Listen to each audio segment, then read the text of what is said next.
Hi, everybody. How you doing? It's Wednesday, hanging out, doing some video games because it's Wednesday. I don't know. We're entering a weird time of year where I'm living a double life, of like Wednesday, it's time to play some video games, but also there's 3 or 4 video games that I have and am installing and all this other stuff that I am embargoed on or can't stream. So it's like I'm playing stuff that I can't play here, and then vice versa. It's I guess frustrating. I don't know, because there's stuff that I would play instead because it's kind of just come in or whatever. But some of this stuff has to wait for a few. Actually, now that I'm looking at it, a few weeks even. For some of these video games, but there's always stuff. I don't know.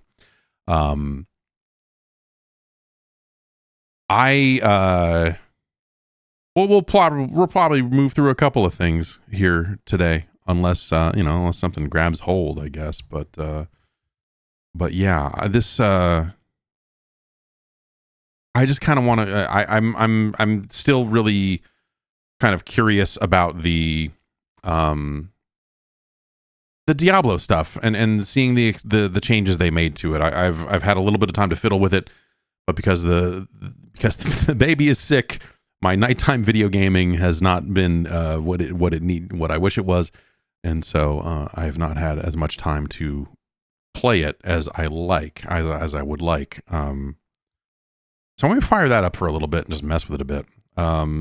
It's weird, man. So the thing with Diablo is all of this, there's been a lot of the kind of word out of the reviews and everything has been this really effusive,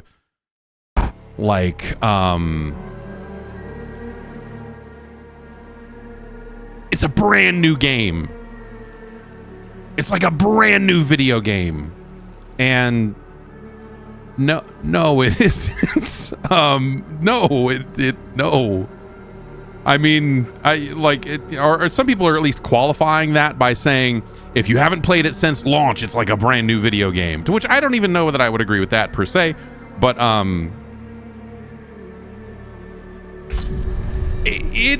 as far as I can tell, it's more Diablo, and I like that because that's what I'm hoping to get.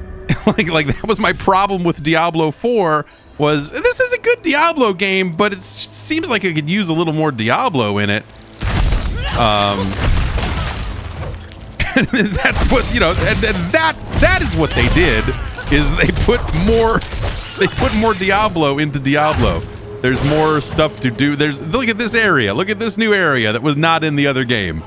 It's over here instead of up there.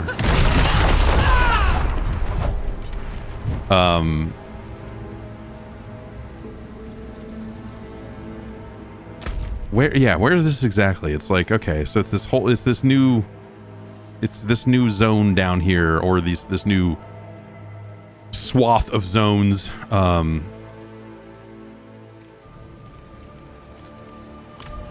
And a new system where you can hire a mercenary. You can basically sort of like Diablo 3. You can take an AI companion with you, and so a big part of what it seems like the early game here in this expansion is like you go to a mercenary base and there's no one there, and it's like, okay, go find mercenaries. Here's some leads on where you might find some, and then you go out, and then you do your stuff. He's strong for having such a fresh wound. I might have helped a bit. I guess not. Come, let's find your friend. We can get a good view of the river from the southern cliffs. Let's start our search there.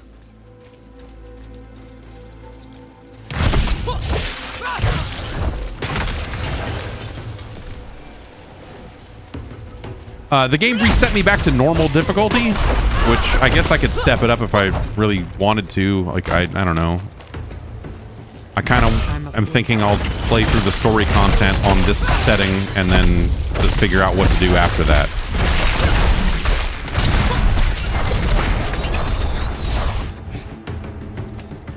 I've got this little cat with me now that automatically picks up gold and gems, I guess, is the story on that. It's new. Or I don't, maybe they added that in some patch that I didn't ever play, but it is, as far as I can tell, it's new.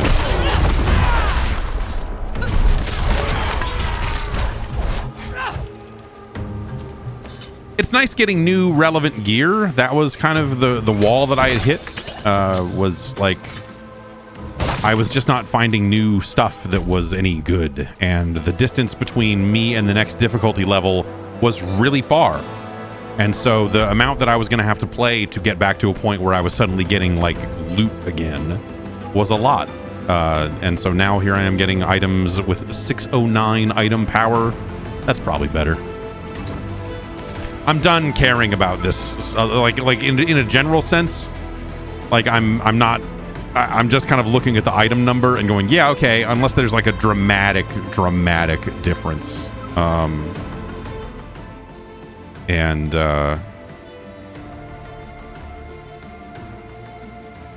This is higher, fire resistance, but I like attack speed, so I actually am gonna scrap that. This is 602 instead of 601. Maximum strength and more yeah, okay, we'll take that over crit damage, I guess. It's got a gem slot on it, which could be handy, but like you're back in this, like, you know, this leveling range because they adjusted the leveling curve again, to where now I'm getting, you know, even just like shitty, you know, rare, not, or magic and not legendary gear that is still better than what I was wearing at the end of the base game. So what is this? This is gonna be, no, we're still got it. Well, we have 2 ring slots. Is it better than this one? 18 life for 5 seconds. Blah, blah, blah, blah, blah, blah. No, let's just get rid of it. Who cares?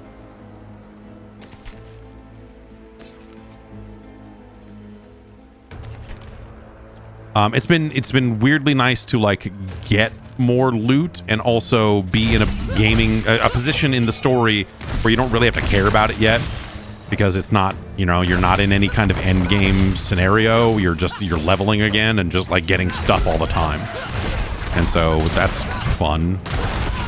Like, I spent so many hours of, like, in this particular game, like, you know, after having finished the campaign and continuing to play it, where you're just like, I'm not getting anything good.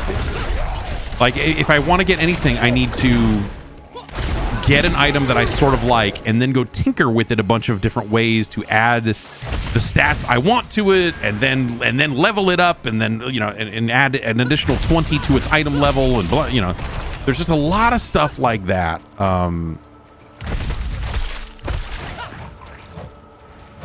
You've never witnessed a series take a nosedive like Torchlight? Yeah, yes. Torchlight was the game I was thinking of when, you know, when they gave you a cat that picks up items, but it's not a situation where you send the cat back to sell stuff. But dude, Torchlight seemed like it was going to be the way and the light and the future, and like, oh my god, Torchlight is so incredible. And then they kept making them. and Torchlight 2 is cool. But like it felt like they got away from any of the stuff that like made Torchlight really awesome and refreshing, you know, as like an indie or a smaller scale Diablo. Like, they had a lot of really nice changes and some nice mods and everything. And then they were like, we're gonna make an MMO, and you're like, I don't know, MMO Diablo seems like it could work, we'll see. And then just everything they did after that, even Torchlight 2, which was not necessarily a bad game, it just... Iconic Bear says, it's nuts how boring Torchlight 2 got so fast. Yeah. It was like Torchlight 2... I remember it being something of a strong start, of being like, oh, hell yeah, Torchlight 2. And then like maybe even 5 hours in, just being like, oh, Torchlight 2. Oh, boy. And then yeah, then Infinite or whatever the other stuff they were making was just like not at all. Those were not good games. Turns out.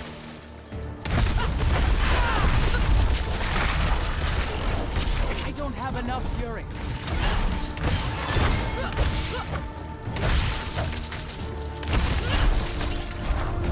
Which is a shame. Torchlight really felt like it was going to be the game that like set off a new direction for this style of game. Like I liked how readable Torchlight 1 was, and just the environments and just there was a lot to like there.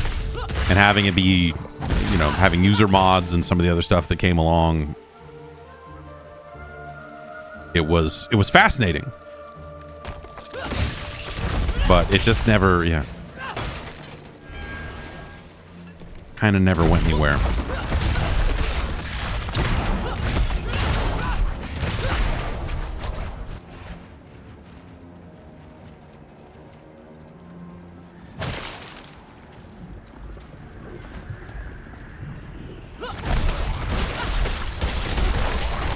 It's a weird pile of goo, and then there's a guy in it with a shield, and well, let's just kill him. He's already dead. You said she kept a prisoner. Of what nature? Remains of the boatman.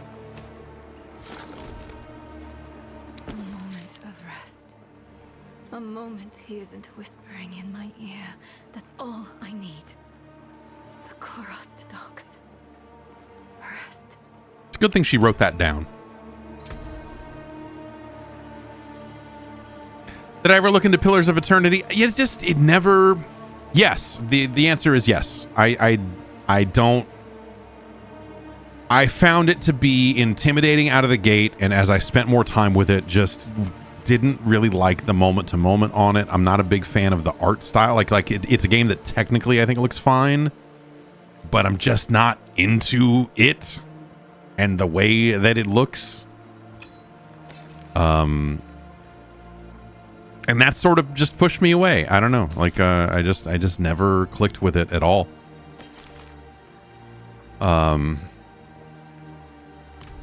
Last Epoch. Last Epoch. No, thank you. The docks are northwest up here. You should be able. I played some Last Epoch as well. I streamed some Last Epoch at some point, I will be far behind. and then played a little bit more of it after that. And I was like, no.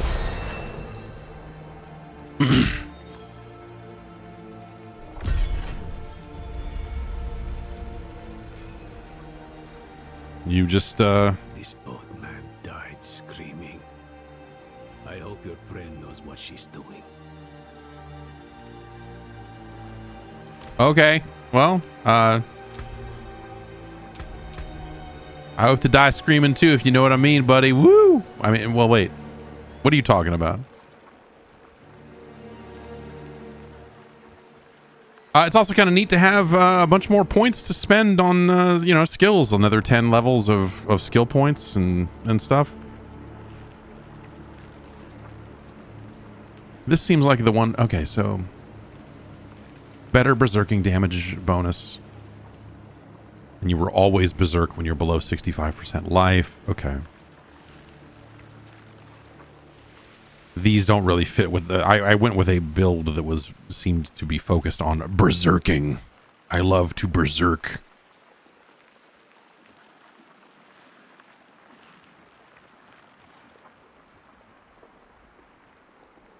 And we've got those, right? So I could put.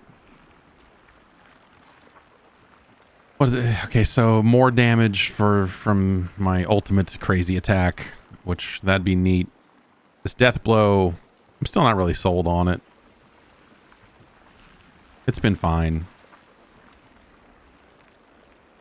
It's been fine, and I've gotten too used to it to change now, I guess is the actual answer. Like maybe this build is not optimal or whatever, but it works. It's been working for me just fine. I only put 1 point into the stomp. Okay, what does this do? So lower cooldown, more damage. Lower cooldown on the stomp is good. I like to stomp. I love stomping. It makes guys stop moving. Look at this. You stomp and they're like, well, I don't know. Those birds. They're in the air. I don't know.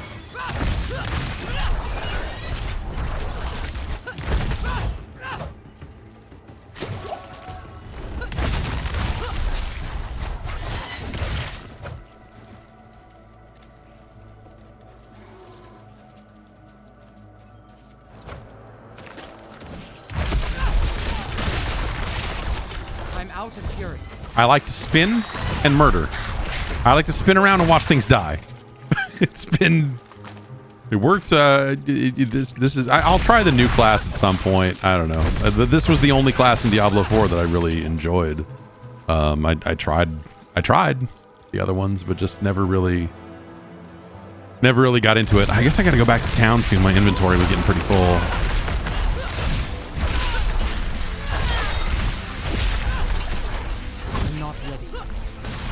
Out of fury.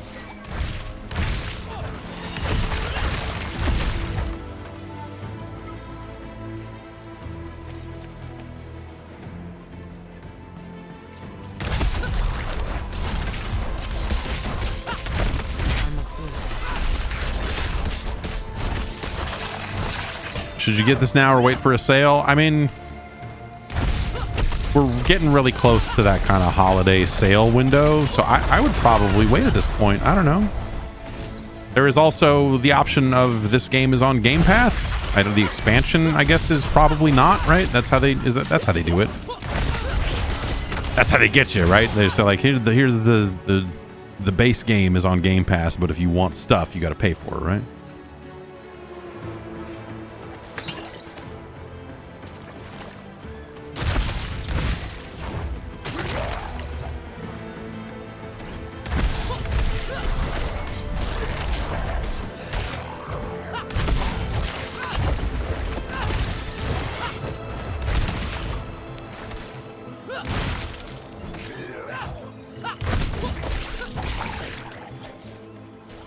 It doesn't seem, I don't know, like, you know, it's kind of weird because they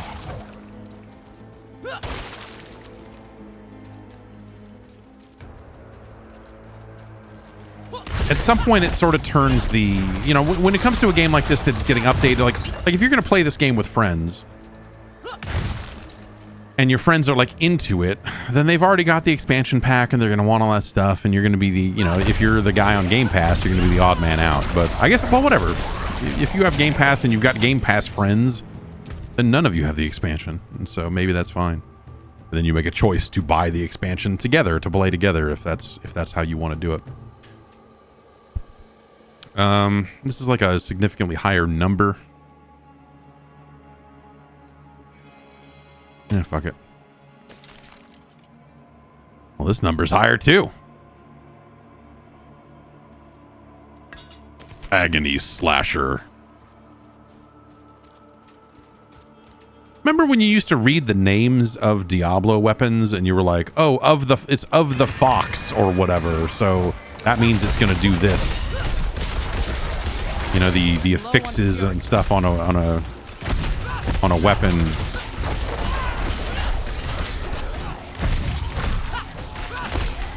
I think some of that is just like, that stuff used to be new. I guess like is probably the actual answer, right? It's like this stuff used to be new and novel, and you had time to give a shit about it. And now, how many loot games have you played? Just show me the number. I don't fucking care. Like, yes, yo, look, what did you? Oh, it's of the weasel, and it's that means like fuck. Great, whatever. That one says 540. This one says 618.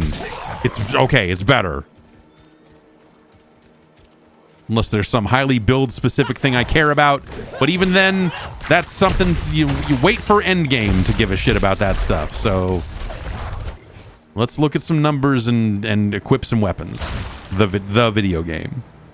I don't necessarily think it's a bad thing, but at the same time, like, yeah, you know, I do kind of.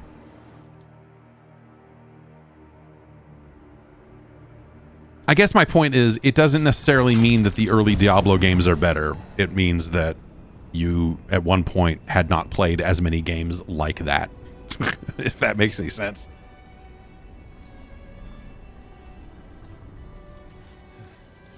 Maybe it's a bit of both.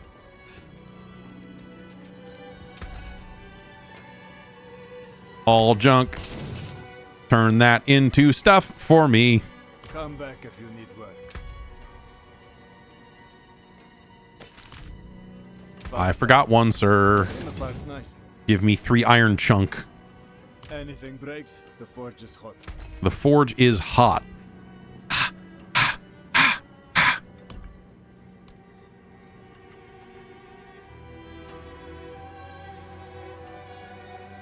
I have items and gold. I could. Okay, well, we're not going to do that. And so now you have all this tempering stuff that you can use to add.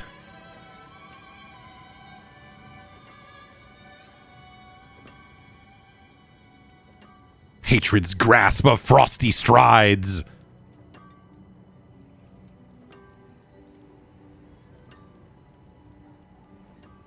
Wait, do I not have an item in this? Oh no.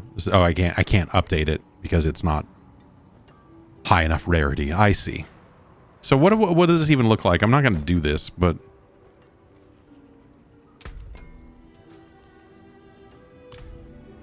how much does this need? It just needs 15 raw hides and 5 of those. Well, I don't know. Let's do it. Fine.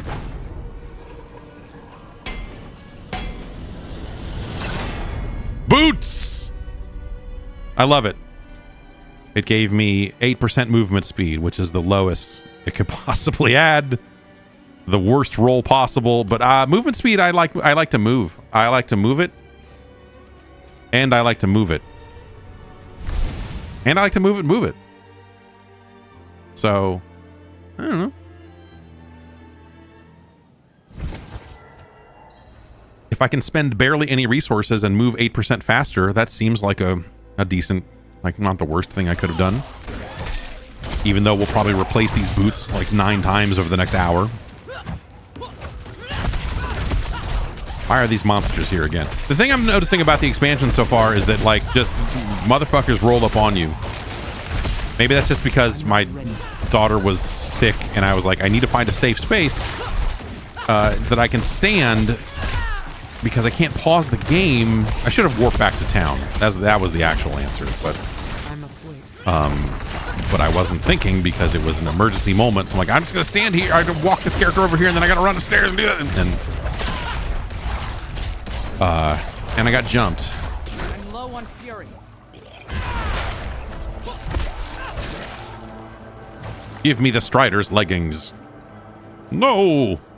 Does that blow up if I hit it? No? Alright. Where'd you come from?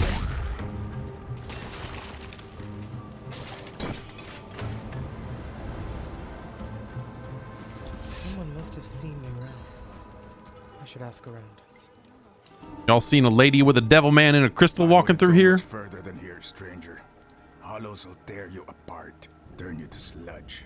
Oh, yeah. All I'm saying is, if it's death you're seeking, there's better ways to go. Better ways to go than being turned into sludge. Really? Seems like bullshit to me, bro. I'll be right with you. I can do this. Guys out here selling stuff.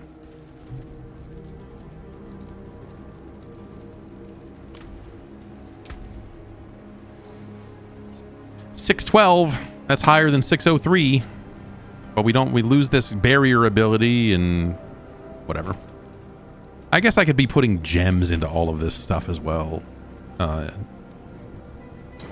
But again, you know, like the time I would spend slotting gems, then the items are going to be obsolete 5 minutes later anyway. So There we go. I'm kind of just not caring about, especially on normal difficulty. Like, who cares?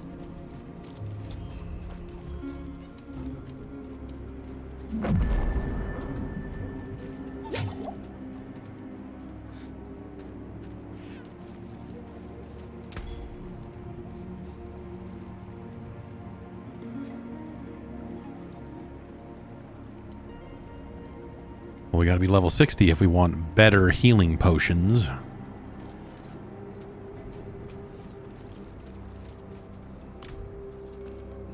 Don't run! Don't hide from the lights of hell! We shall break the waves of blood! Okay. Get a load of that guy. What's up with that guy? I saw her 10 days ago. Where? Fisherman's home. End of the docks. Are you all right? The fisherman was choking, covered in tar, begging for help, Uh-huh. and she walked right past him. Barely even noticed him. Who does that? I mean, she's got... There's a... Look. Look at it. A hunk of old metal. But Aquaman's breath and magic pulsing off of it. You can feel how old it is. That's the power of a Skatsimi artifact. That is the power of a Skatsimi artifact. Practice Skatsum, but they converted to Zakarum. You worship Scat? Is that what we're doing here? Was that truly the right choice? Can I Not take while this? I'm in town. Can I have this? No? Is she still inside? Not for a few days, but she stayed in this house. And what did he get word? Hmm? Don't say I didn't warn you. Yeah, whatever.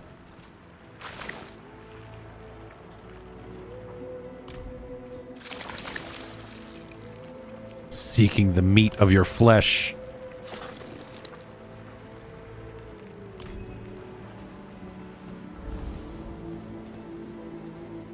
Oh, hey, this guy's back. Spirits. What happened here? Did Neirel do this? Hollows. Wherever Neirel goes, there they are. All I found was this paint. Let me see that. The devastation of Kurast. It seems like a bad house. It seems like you would want to maybe, like, close this place down. This place is condemned. Don't go in here ever again.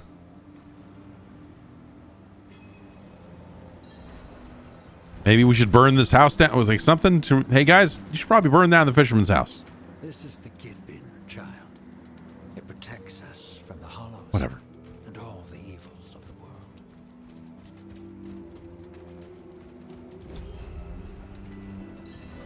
The Madman's Archive. That sounds like a fucking ROM website. Foul stuff. Neirel was Come on, let's go. Actually, I guess there was Madman's Cafe, right? That was a news site. So that place can't possibly still exist anymore.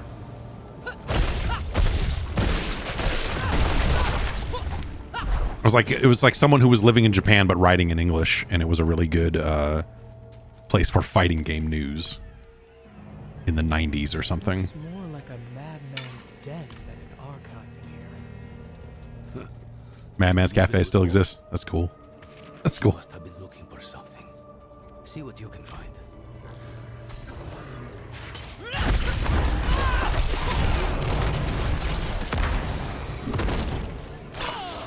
I'm afraid.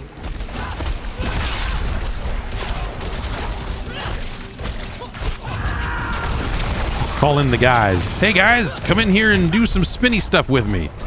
I need more fury. We'll hang out and spin. This guy's like stuck in the wall. Game's broken. Dude spawned outside the zone.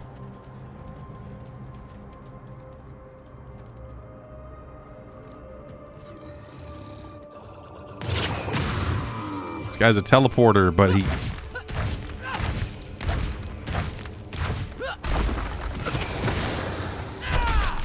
Well, that landed.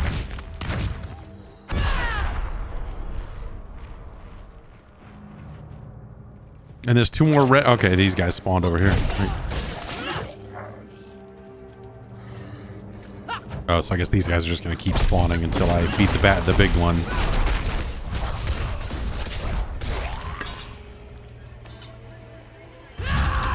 You guys got anything to say about this? No? You're just going to...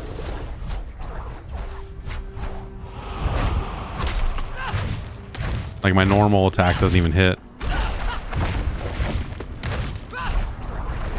The only thing that I have that hits is that that L2 attack that has quite a cooldown on it. Hooray. 9, 8, 7, 6, 5, 4, 3, 2, 1. Have one of those. Hey, that miraculously he has been damaged more. I'm low on fury. It's one thing to know about me. I'm never low on fury. Thank you for spawning all of your items inside the world so that I might get them. I found her note. Yeah, this is video games. Welcome to video games. Hi. Yeah, if you're asking, is this video games? This is it. These are video games. Think about what that makes me for choosing to go with you. We'll need You get keys and open, you know, to open chests, and you wander around, and there's fucking monsters, and you fight them. We're rank 2 with this guy. So that means, do we get another skill? So yeah, there are skill points for your mercenaries here. And so I can get 15% resistance to all elements. When you use your healing potion, he taunts enemies around him for 4 seconds. I'll take the resistance bonus.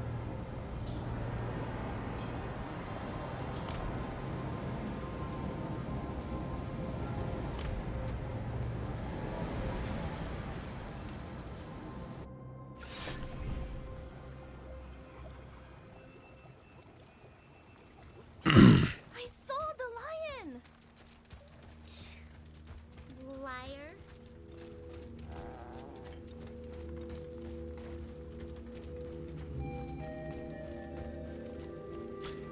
This game has a couple of cutscenes early in that are like really trying to like put your character in them.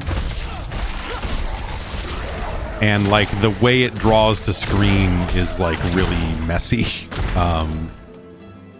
You know, it's that situation where like the camera angle changes, but the scene isn't ready yet. It is still popping in, and so like your armor and all the things your character is wearing, and there's just a lot of weird pop in the first parts of the cutscene.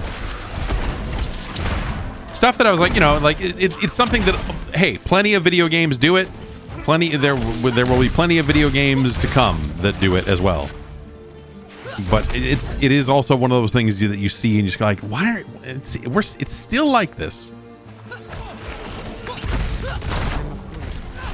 It's just one of those sort of situations where I guess it's, you know, I'm sure that hey, I get a weird bug grabbed onto me. That's weird. Okay. A glowing bug like grabbed onto me and exploded. It's happening again. Hopefully that hurts other dudes. It looks like it might.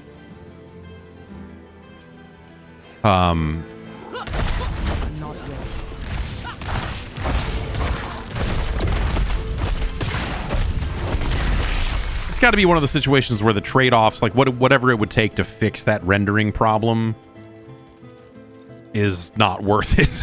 So they don't.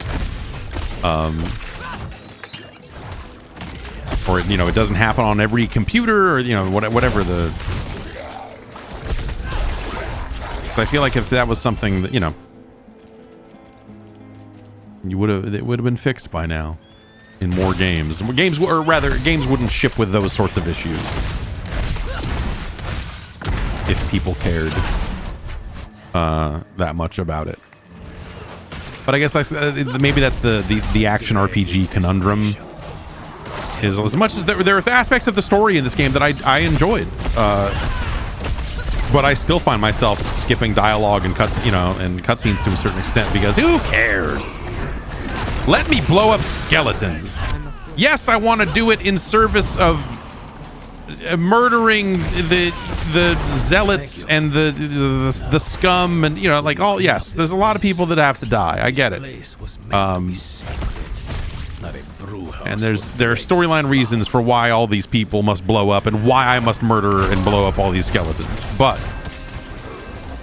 I'm much more interested in getting down to the business of skeleton murder.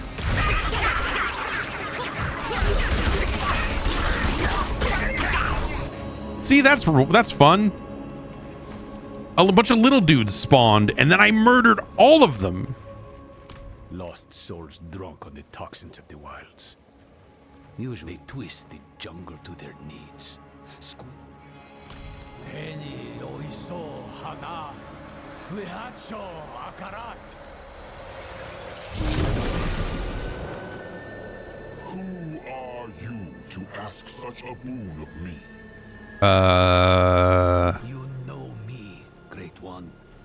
I am Eru, Elder Spiritborn of Nahantu. Are we just out here talking to this mystical spirit vagina? What's going on? Rise, Eru. I did not seek service in life, nor do I need it now. Tell me why you seek this gift.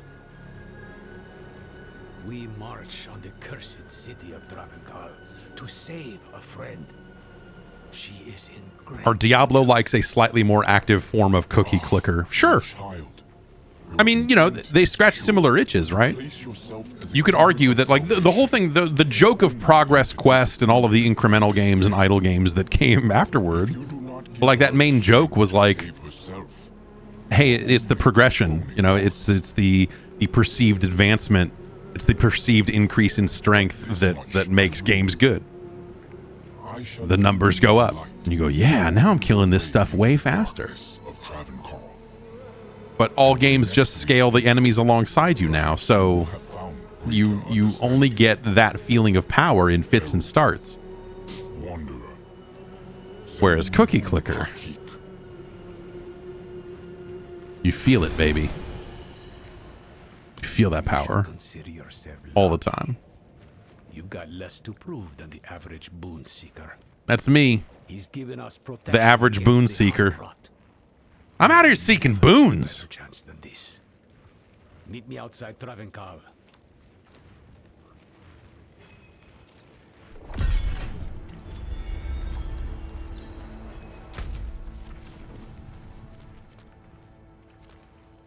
So there's another mercenary down here somewhere.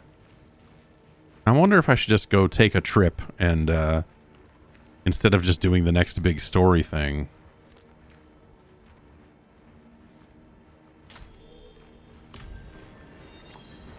Let's do that.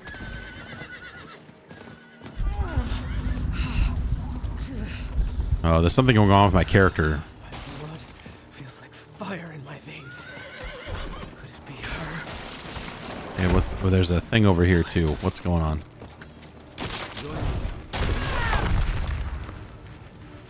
Oh, this is the guy from the other quest. No, we don't want to do that yet. It got dark fast. I don't have enough fury.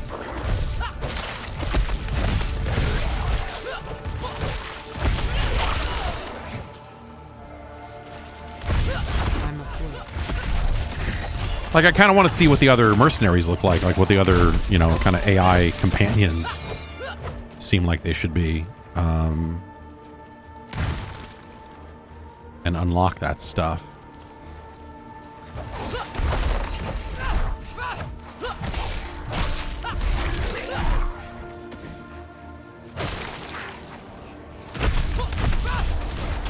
I'm afraid.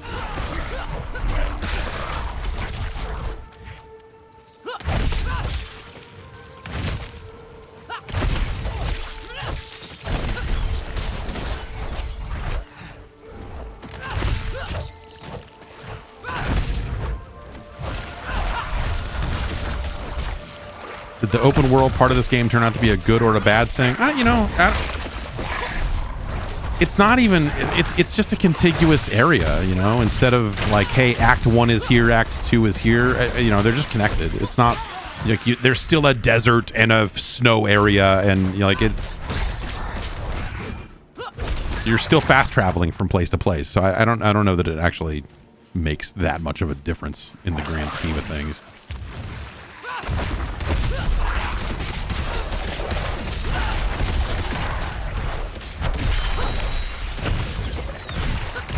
weird puke monsters and weird fly beasts, and a lot of this stuff was in the base game.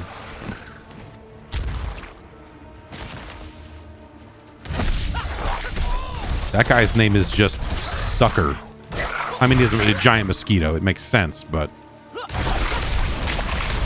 when faced with naming these creatures, the developers sat down and said, no, this guy's Sucker. And they're right to do so.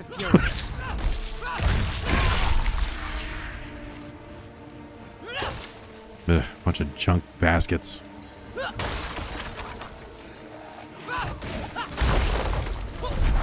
Caravan under siege.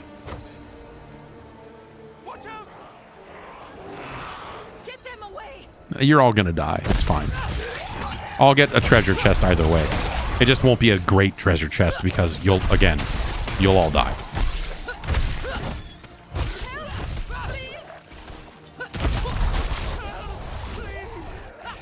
Help, please.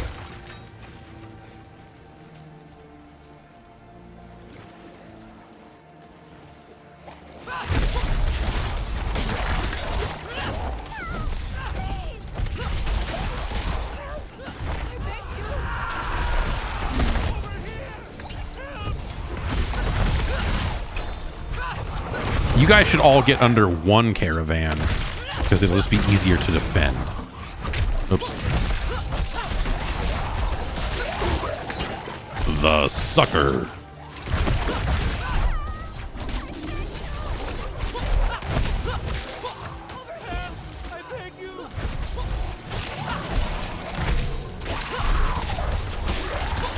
And then this guy, the Languisher. I'm gonna languish over here near these dead bodies. Just doing some nice languishing. Bless you. Oh, did you make it? Hey, congratulations. I got some fur-lined pants, so we both come out ahead.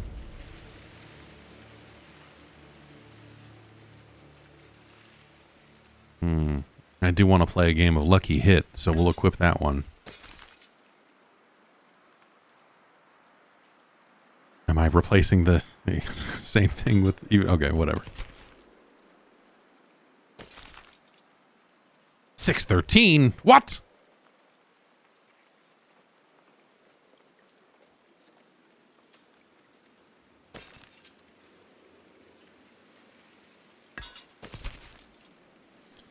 I got these terrible links.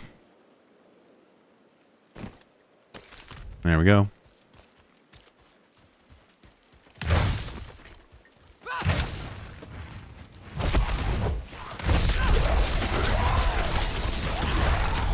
I need more fury.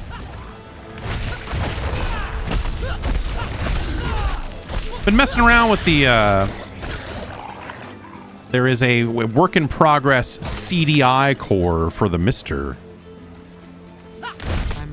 And that's a very exciting development. It feels like things are just about to happen in the world of CDI emulation, be it via FPGA or software emulators. It feels like we're getting real close.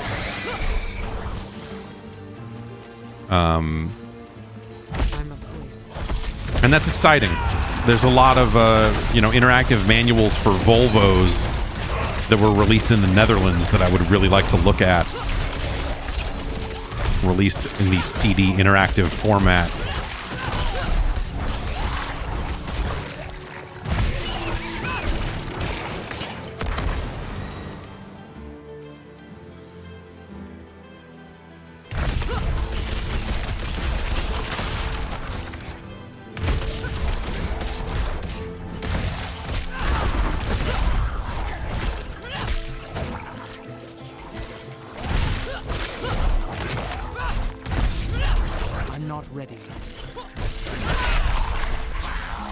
Treasure Goblin.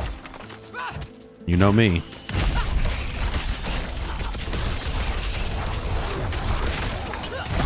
Two Treasure Goblins?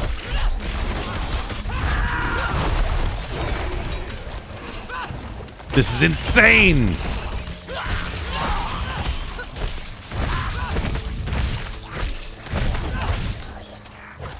He dropped those weathered breeches. I'm a wait.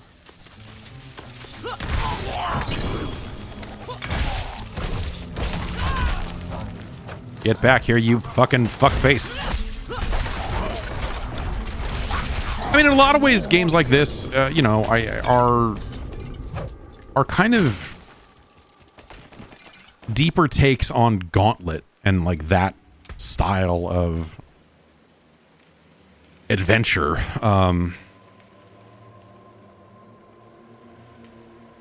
You know, if they were still making Gauntlet games today, and they kind of are, they will eventually. Someone will eventually fuck up and make a new Gauntlet game. But I'm surprised that they did not. That no one really made a Gauntlet that was truly like this. The last one that came out was kind of heading in this direction, but it was like they were afraid to truly make this game, and instead tried to make it dumb. Or simplified or not as deep as it needs to be in order to stay interesting.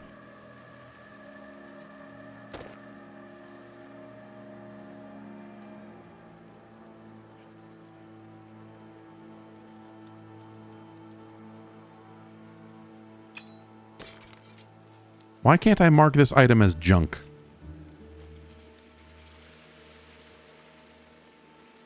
Oh well. 20% increased crowd control duration. Blah, blah, blah, blah, blah, blah. Charge calls forth 4 ancients who also charge. Well, I don't use charge, but the rest of the stats on that look okay. Critical strikes grant increased movement speed for 1 second up to 6 seconds. That's a weird. Damaging an enemy with a basic skill gives you 4% attack speed. Yeah, all right. Vampiric Blood Rage. I'm into it. I'm into a nice Vampiric Blood Rage. 15% damage. Attack speed is always fun. I love to attack. I love it. I'm always out here trying to attack. Sell value. Oh, the sell value cannot be sold. So it's like I can't even... Well, it'll unlock a new aspect when I salvage it, so I will salvage it. Your local record shop in Holland had a CDI stand. Philips used to be a prime Dutch brand. Yeah, yeah. Yeah, Philips. Philips. What can you say?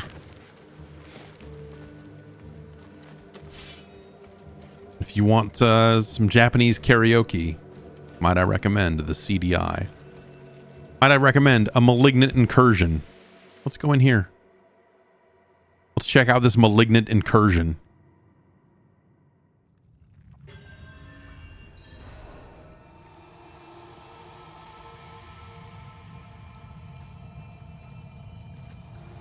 But the big issue with the CDI, in terms of emulating it and stuff, is that there was an MPEG card add-on that a lot of games used for FMV.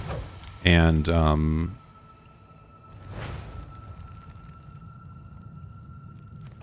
do I need to light them all or not light them all?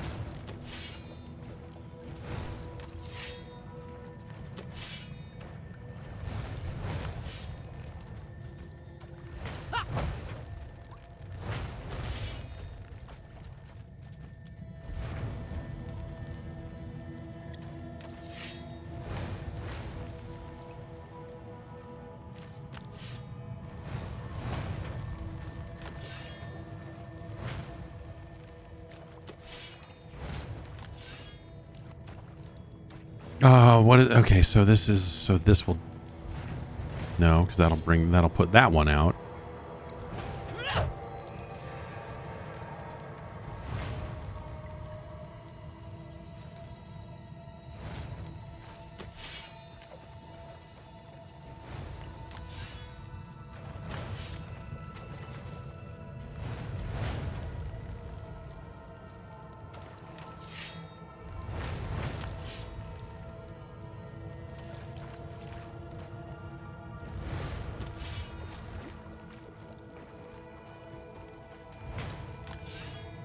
I'll dig out my Merlin and play this on my Merlin instead of this. What are we doing?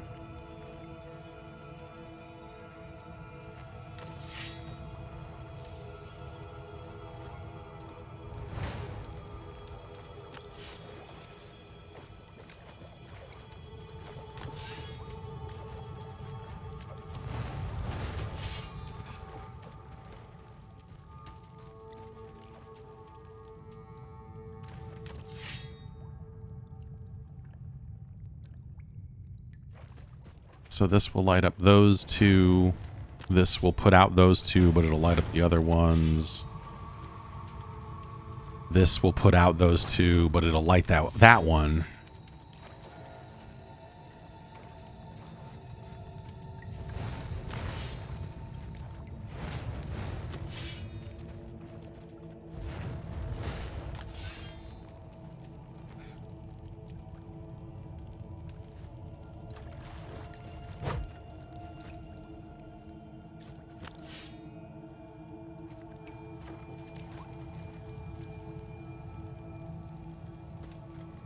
I'm about to walk out of here. So now we've got the exact opposite of what we had before, where everything but these two are lit. This will, yeah. So you basically need to get a point where, like, if I can get the four corners lit, but just the four corners,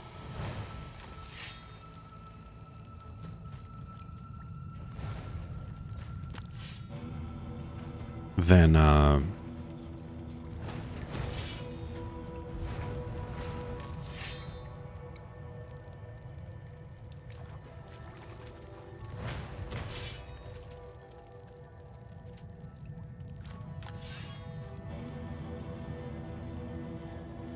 so this would almost work, but it's going to do that.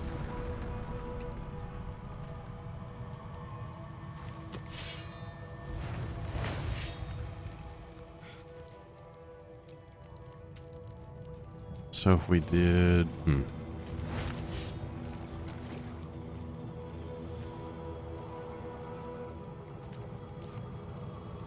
Okay. I don't have the patience for this right now. But that's, you know, Merlin, the little... It was like a red little... It looked like a phone almost from the... I guess that thing probably came out in the late 70s or something. Little handheld toy. It had that exact game on it. And I was really good at it. But it's been a while.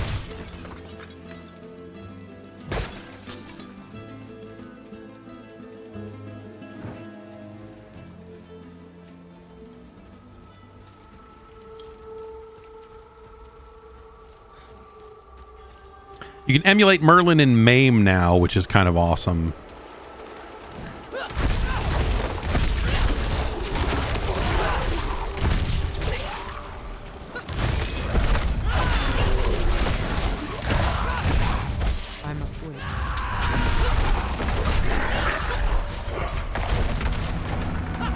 Die, tree man.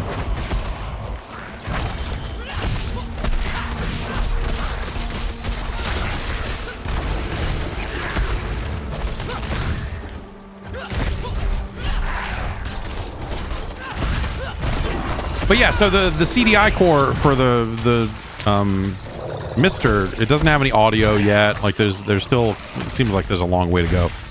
But there's a guy who, I guess, like, he was originally working on CDI software and was involved in development of some CDI stuff over the years.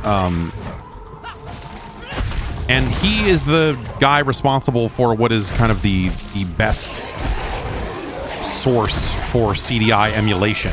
And he has had an emulator in development off and on, I guess, for, God, what, 15 years? I don't know, a really long time.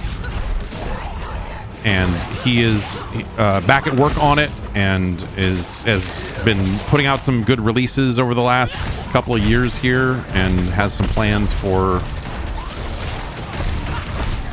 some additional releases that will kind of shore up some of the incompatibilities that CDI emulation has faced over the years.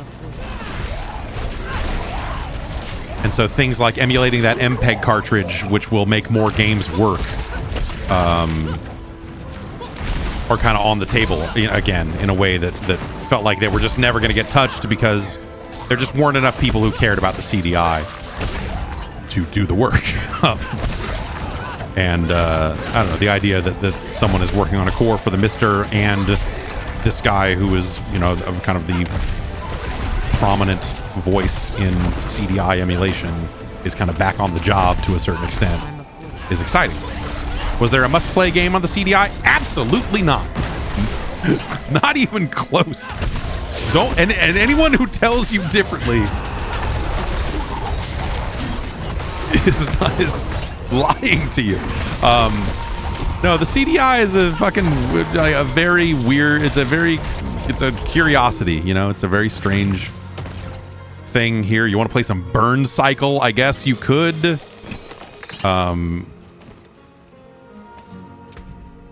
But there's not a lot on there that I would say, hey, you have to play this.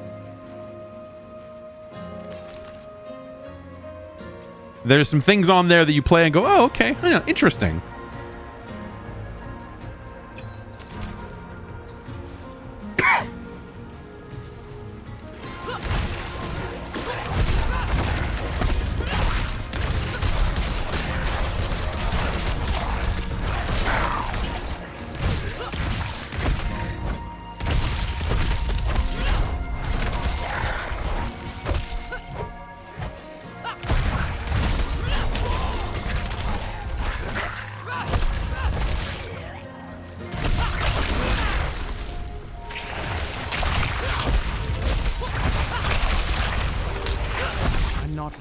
But also the thing about the CDI that I don't think anyone, I certainly didn't realize at the time, but like if you were in the United States, the CDI was never a factor. Like you probably never even heard of it. But like it had this weird life as an enterprise device, as like a, you know, like it was in car, you know, dealership showrooms because they would have maintenance and things about Volvos, like discs that they would put out with information about Volvos or like a motorcycle. Like I think Yamaha has some motorcycle stuff available on the CDI, and it's just like this lightly interactive and visual encyclopedia type format, and you can go and learn about motorcycle stuff. Like movies came out on the CDI, but they were on 2 discs. They were VCDs basically.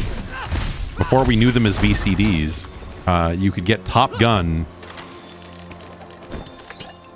on the CDI. Forrest Gump, you know?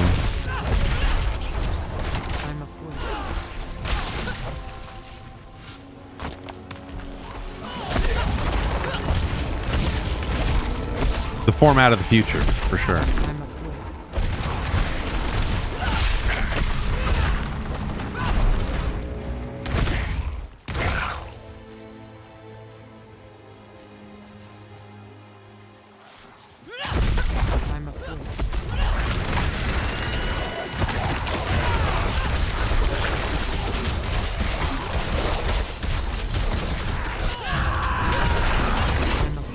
Murder everyone. I need my flamberge.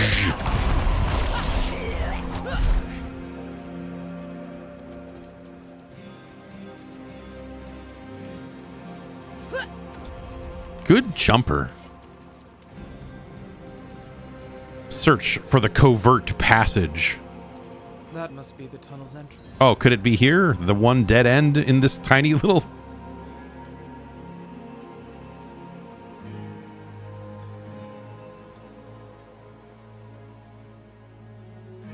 I would love to see better Jaguar stuff on the Mister as well. There is a Jaguar core for Atari. Whoops, what? I did not. It'd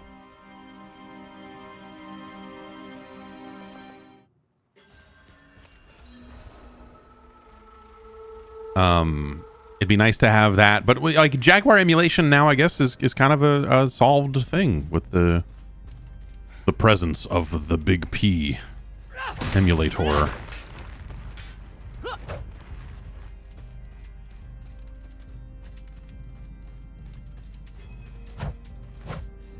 No! Stay back! This devil talking to me. This flesh thresher threshing me. I must wait. But even with the Jaguar, like it's hard for me to say that like the Atari Jaguar has like must-play games. I think there are games that if you're interested in seeing what was on a Jaguar, you know, like if you're interested in that type of thing. Like, hey, what's up with these weird formats and these weird platforms of the 90s that came along? Then there are games you would definitely want to see on the Jaguar. But, oh, really? He's going to put it on iOS. That's cool. Jaguar emulation on your phone. What a crazy... To go from Jaguar emulation being just like a disaster and not particularly well developed, and another situation where there just weren't people out there doing the work on it because, you know, not enough people cared or whatever, to suddenly having like a world-class emulator available for the platform is just such a crazy, an amazing turn of events. There was stuff out there. There was like, what is it? There was like a Russian emulator that always seemed sketchy as fuck. There was supposedly a decent way to play Jaguar CD games at a time when that was not really possible in any other way. But I never got that working because the emulator was shady and weird.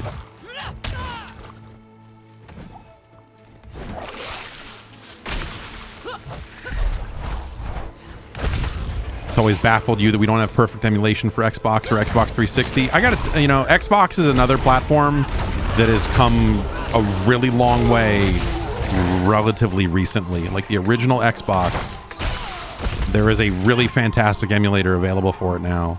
And it's not perfect, but last time I looked at it, it was, you know, very much under active development, and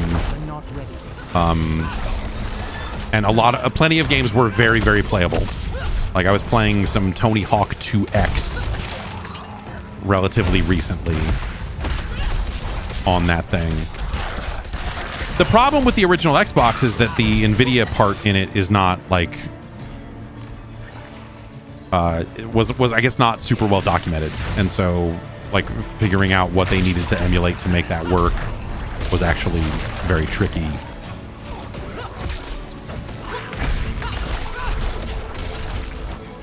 Yeah, I know there's like PS4 stuff. I haven't really looked in on that. I don't like. Someday I will care about the emulation of a PlayStation 4, but not yet.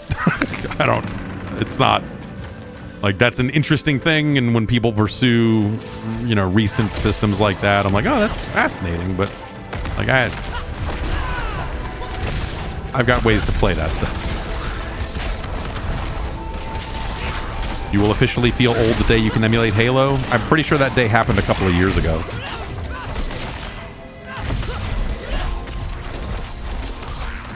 Or like, you know, within the last year and change in a more easy way, because the original Xbox emulation has been around for a while, but it's been a really weird hill to climb.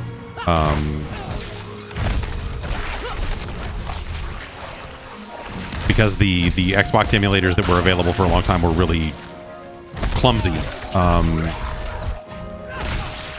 But was it XMU, which has been out for a little bit now, makes that a lot easier. You still have to like get a hard drive image, and like there's still like stuff about it because the Xbox is weird.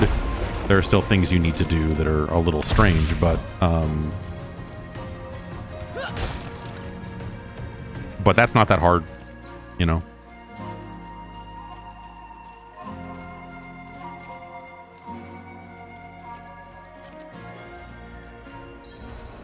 And PlayStation 3 is really, really well done. Oh. You thundering succubus, you.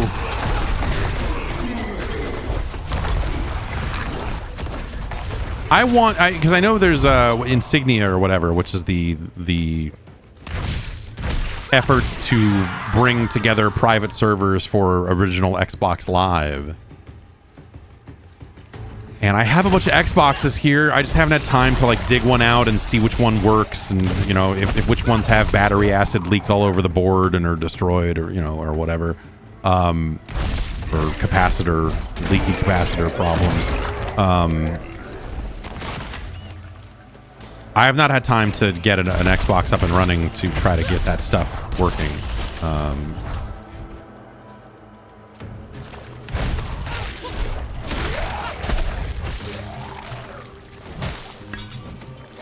Yes, if Toe Jam and Earl 3 works, especially the pre-release builds where you get to see the real action, then I'm sure Halo probably runs on that emulator by now. This must be it. And then, yeah, recently I saw, yes, that X-Wine, like, you know, that basically using wine, a fork of wine or something to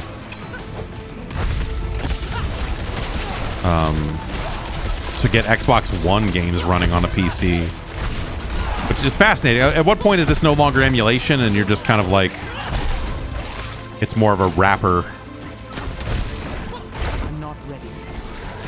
We all know wine is not an emulator.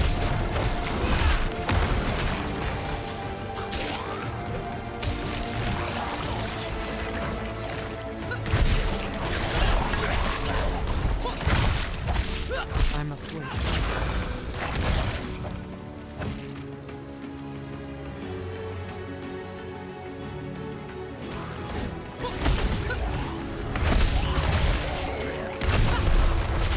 I need to pause next chance I get here.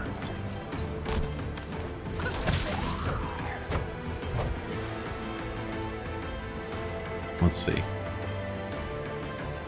Gotta send a quick text message here.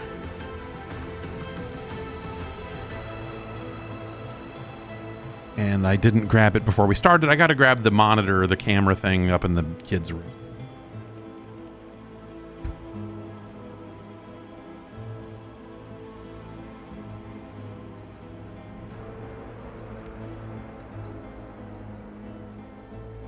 Okay. My daughter gets out of school early today, and my son is upstairs sick, so I need to be able to keep an eye on him because I'm the only adult here. But yeah, I was hoping that the Insignia stuff would work on XMU, and I'm sure it will eventually if it doesn't already in some weird way. But that would be cool.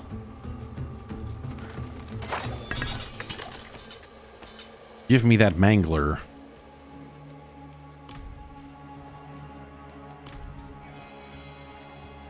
It may work. I don't know. I have not kept current with it over the last 6 months or more. And I know the Insignia stuff is relatively recent still, but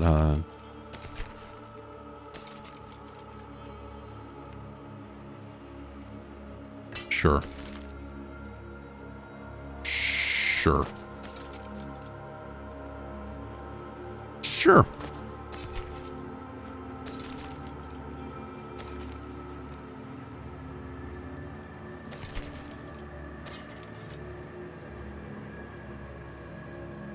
This is a better strength roll. Let's go get rid of this stuff because we're...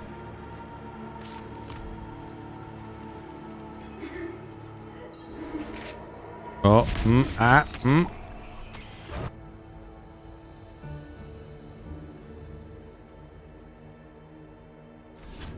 But yeah, the private server or you know, kind of the bringing back original Xbox Live stuff, along with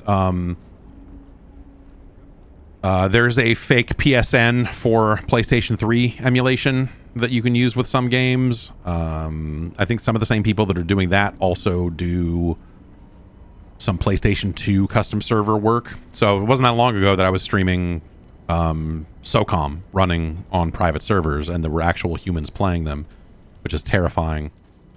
and incredible. Left for salvage.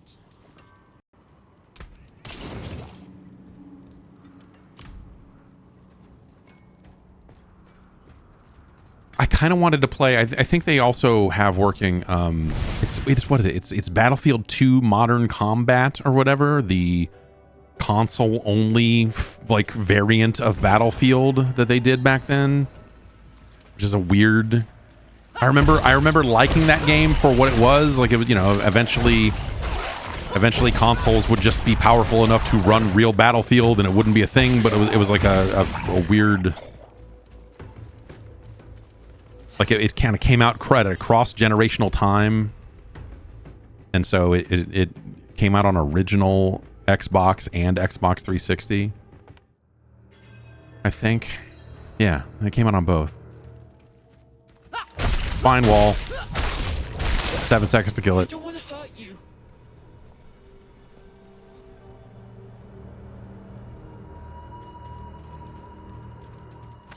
Dark Citadel contraband. Don't touch that!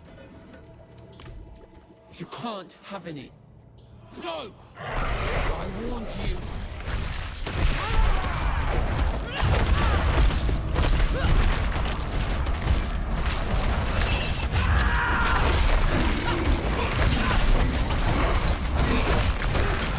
Die, die, die, die, die.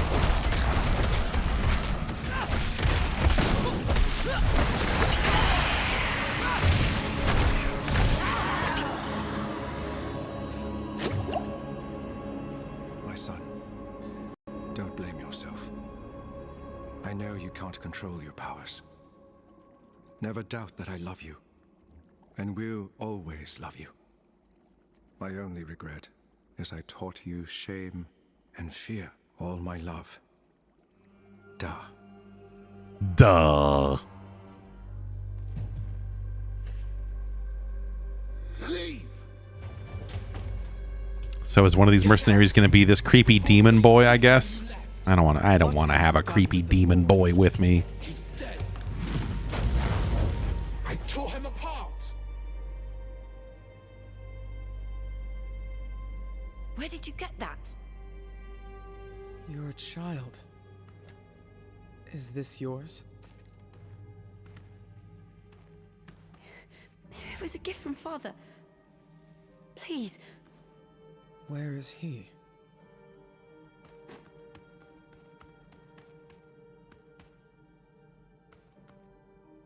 I can't leave a child alone. Please, come with me. You saw what happened? And I get scared. The monsters appear. I know a place where you wouldn't need to be scared. There are good people, but you must give them the chance to show you. And you? You'll be there too? Come on, goat boy. We don't have time for this. Of course I will.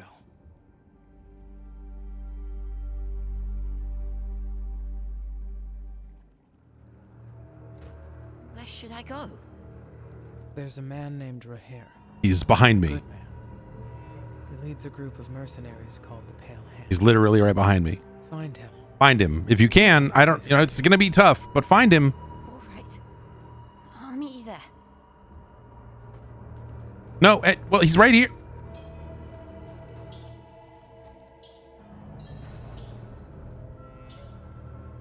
They could have written dialogue here, you know? Like, they could have written dialogue and had him say, hey, kid, go there and I'll be back when I'm done with this. You know, there's like video games have solved problems like this, right? Where you have like, hey, they don't know which companion you're going to have with you. And so they need to do this and that. And like, this is kind of another thing that it's a minor thing and who cares? Video games do it all the time. Video games get this wrong all the time. And we've just become accustomed to just like, fucking whatever. But like, this is Blizzard. This is Microsoft at the end of the day. You know, this is some of the biggest companies in the history of video gaming right here. They could have just written some dialogue there where he has a line of dialogue that says, "Hi, lad, I'm here, and go to my mercenary cave. There's food." Like whatever, right? Like they could have just done that. And hey, the people, that's not just, like, people working on games, it's not like there's nothing for them to do. There are a trillion things that have to get done before a game can ship. And so stuff like this is like, is just deemed like not that big of a deal. And so it just doesn't happen. But like, man,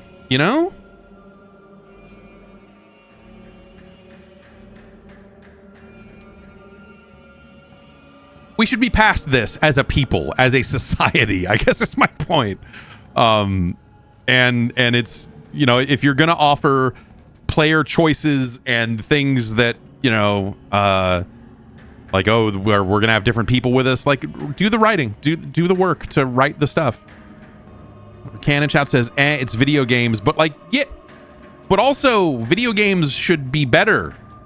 And video games are a massive business, billions of dollars, video games are the most important medium in the history of mediums. So like, it's not like one of those like, oh, we deserve better as consumers. Like, I think it's easy to get caught up in that stuff and like, yeah, sure. The games deserve better, I guess, at the end of the day.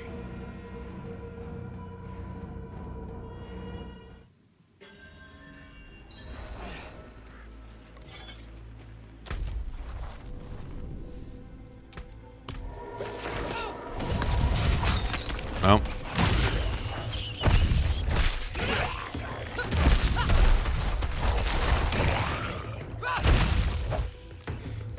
I don't think, like, my point is, like, that's a really minor thing and it's very easy to hand wave away because, like, who cares? But people should care. People should want games to be better and more immersive and not, like, you shouldn't have these moments where you just look at it and go like, what a weird oversight, or like, what a noticeable oversight. Games should be better. That has been, I think, the position that I have held for a very long time. Because they should always be getting better, Welcome back. And some of the things that, like, we still kind of see time and time again in modern, big budget games are just kind of weird. I can watch after myself. Of course you can. But you don't have to do that alone. And it's always funny to me. That's something that, like, it's like, again, I think it's very easy to say who cares. And I agree to a certain extent. It's like a line of dialogue in a 100-hour thing, like whatever. But it's always really weird to me, that, like, when we point out stuff like this in a review context. And it's like just something about the fanboy nature of the way people react to reviews and just like the stupid shit that happens with that.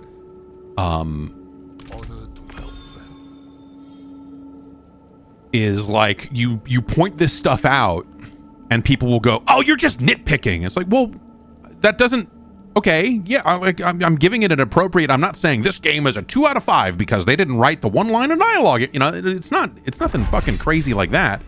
But to just hand wave it away of like, oh, you're just looking for problems. Like, no, dude, like, that's not, even if that were true, that's still a problem. Like, we can all agree, like, this is something that could be better. Does it have to be better? That's maybe debatable. But Jesus, man, like, this is crazy. Assign a mercenary skill for the reinforcement to perform.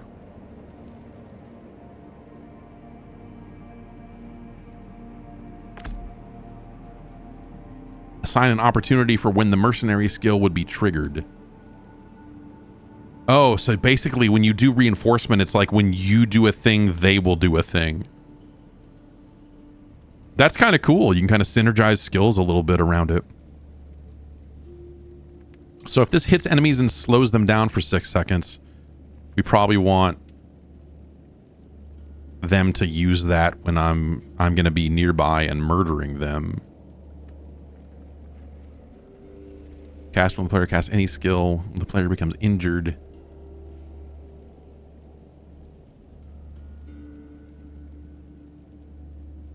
I guess we'll try that.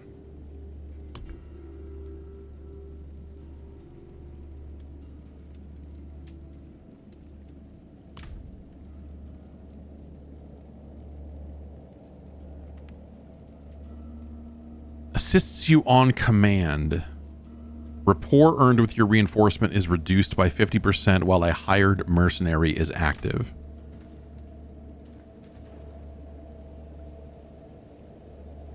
Do what I can. So we'll bring him as our reinforcement. So I guess the difference here is that reinforcements are with you always, and the mercenary is only with you when you're not in a party with other human players. And like, yeah, some people in chat are talking about AI and like, oh, well, yeah, they just wanted to use AI to write those lines of dialogue. And like, sure, but like, again, they've already got this guy in the studio recording all these other lines of dialogue. To just have him go like, okay, here's like, you know, again, like this particular issue is like 2 lines of dialogue to fix. And the programming and the coding it would need to notice that like, oh, this guy's with you, and so we need to trigger this version of this scene. And, you know, it's not zero work, right? And yeah, how many copies don't they sell if it's got this problem? Like you when you back this out to like business reasons why you would fix it and you know, and other little things like it, it's very easy to go like, that's why stuff like this doesn't get fixed. But at the same time, these are all solvable problems.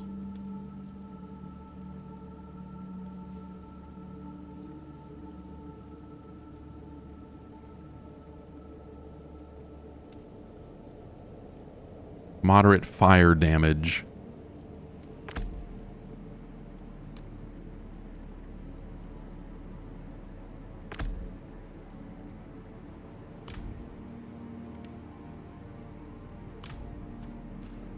I want you as my mercenary, and the other guy as my reinforcement. Okay, that's what we were trying to do. And if this kid talks too much, we'll dismiss him because I don't want to. I already don't like his voice.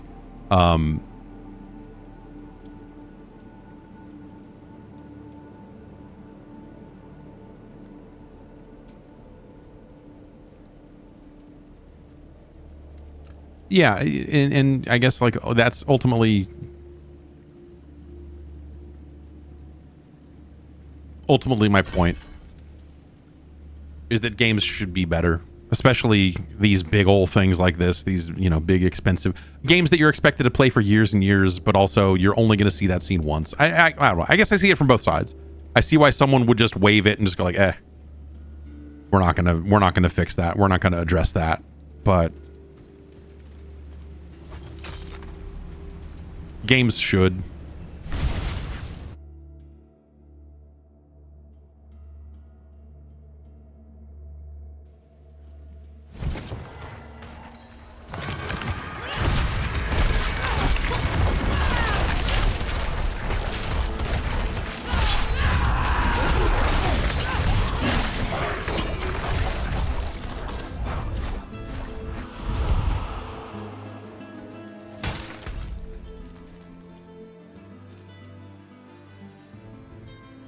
So I guess this, I don't really have a good fast travel point. Might as well just walk back, I guess. Oh, so I guess the reinforcement guy only shows up when the condition is met. He doesn't follow you around the entire time. I guess that's okay. Like, that's some real, like, Marvel versus Capcom assist character type shit. Like, they just jump out of nowhere and do an attack and then go away.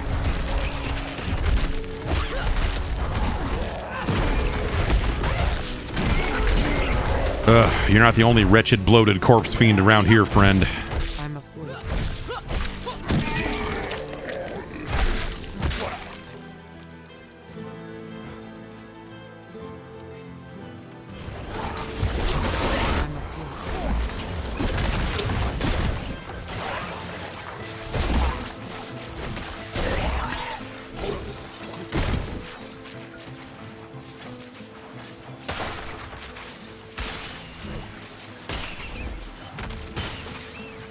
Take that.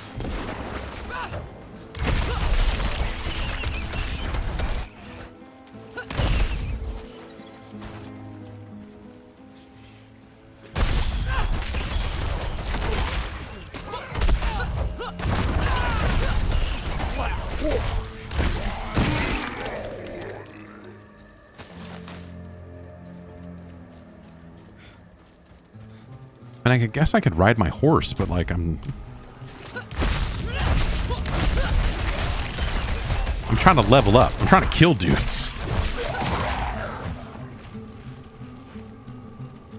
I like to kill.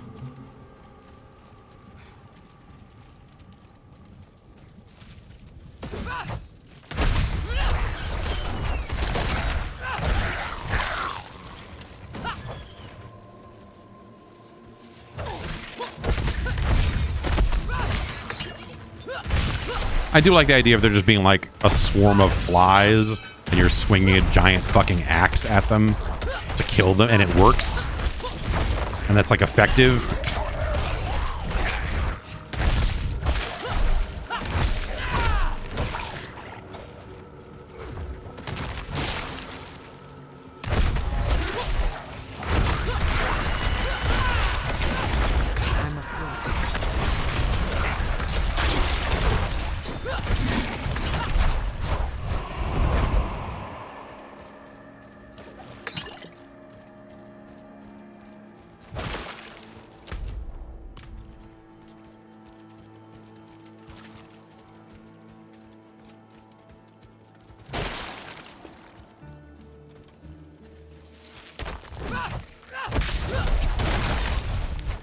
These suckers.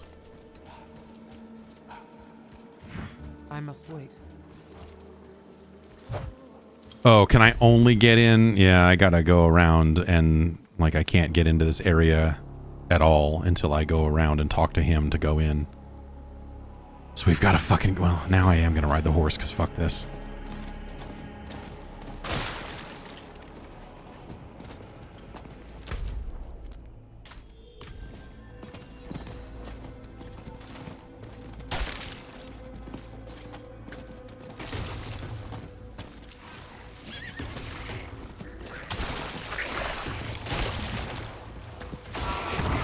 Looks like it works better on a controller. I really like this game on a controller. I think the work they did in Diablo 3 when they brought that to console and made it a controller game, I think was really well done. And this has been great on a controller.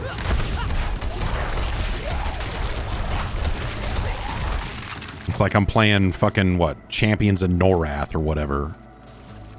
Baldur's Gate Dark Alliance or something like that.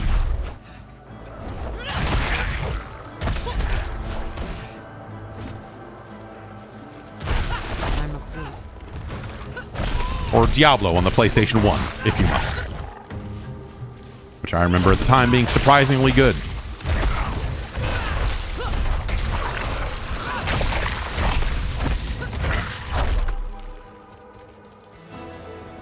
It was sort of one of those situations where when you hear about it, you're like, they're putting Diablo on a PlayStation? That's going to be terrible.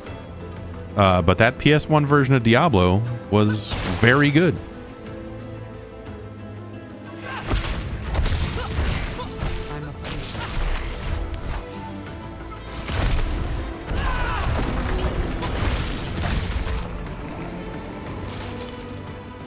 Join me, will you? All right. Swells around as far as the eye can see. Slow down, Frank. To make things worse, the whole city is warmed up. To keep us The whole city's got a cold. I'm like, oh no. I don't know. A hatred-infected spider host.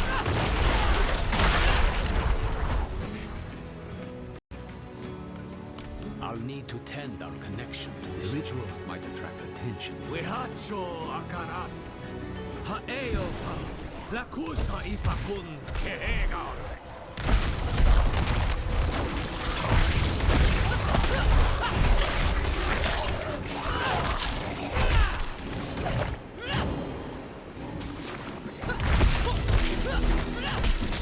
I must wait. How was N64 StarCraft? I remember that being like less successful than Diablo on the PlayStation, but like I remember some people being into it. I mean, they definitely did work to make it functional on a controller, but it was not, by no means was it going to be your preferred way to play it. It was a situation of like, if you only play games on consoles, then you're going to be like probably kind of okay with this because, well, you don't know any better. But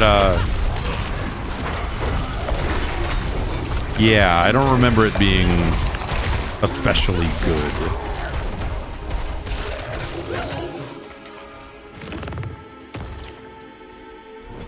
But there were some people out there, whether that was their first exposure to StarCraft,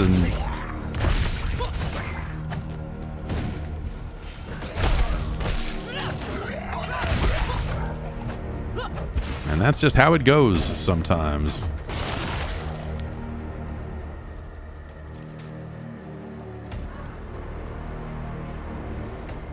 This guy walking.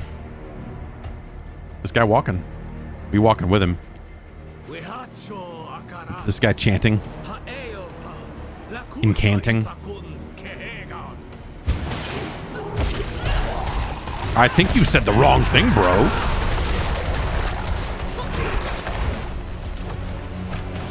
A bunch of weird devils appeared.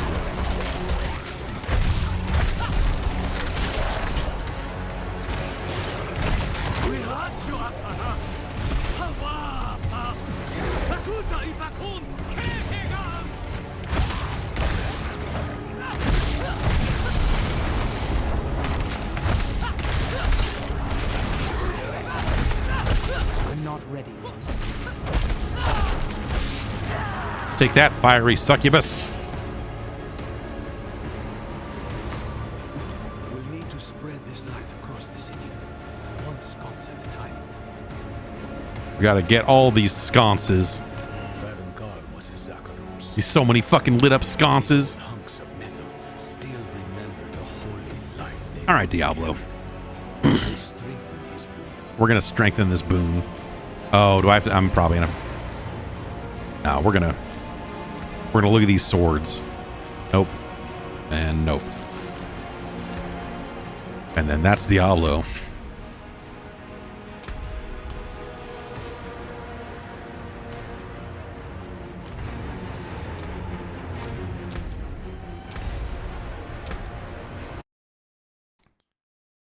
It's more Diablo. That's a good thing. Because my primary problem with Diablo 4 was that the things that they left for you to do when you were done playing the story in Diablo were I don't think any of that was good. So them saying, here's some more of that Diablo you were looking for. I'm like, yes, I was in fact looking for a smidge more Diablo. And I think that what they've done with endgame stuff, I mean, obviously I'm not there yet, but from what I read about it, it sounds like they did something better or have rolled out some better kind of repeatable things to do once you're done with the story. So hopefully that's the case. Because that was what kept me playing Diablo 3 so much. Like there was a part of me that, you know, like until I went back to it, actually, that was the thing. Like playing endgame or you know, kind of post-story Diablo 4 made me think, man, I should just go play more Diablo 3. And then I did that, and I was like, yeah, this is still good, but I've played too much Diablo 4 to go back now. And that was that. But I guess, yeah, that's, you know, the main game's on Game Pass, and you can buy the expansion if you want to play it that way. Or, I don't know, that was on Steam. What are they actually charging for this thing? $40.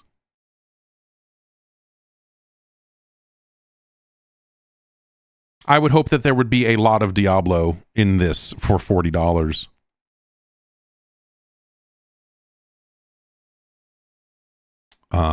But yeah, I don't know. This seems enjoyable and makes me want to finish it. because it is the thing that I kept saying I wanted out of Diablo 4. So them putting more into it makes me want to get more out of it, as they say. Zan says, I actually want to go back and play some Diablo 2 remaster. I mean, that did nothing for me. I was really excited about the idea of like, oh, they're going to put Diablo 2 out again. They're doing this, like and boy, oh boy, did that thing. It felt like that was a situation where they did a lot of great work in Diablo 3 to make it work on a controller. And Diablo 4 is a great controller game. I think that D2 remaster is terrible on a controller. And then I started playing it on PC instead. And then I was like, I just don't, I don't necessarily. They're just parts of Diablo 2 that when you go back and see them as they were, the genre has kind of sanded off some of those rough edges that didn't really seem like rough edges at the time because you didn't have a comparison point. But with that comparison point of future Diablo games and the things they did to kind of just make them a little bit friendlier in the management and UI and whatever else, like there's stuff about Diablo 2 that I just didn't want to go back to at that point, which is a shame. I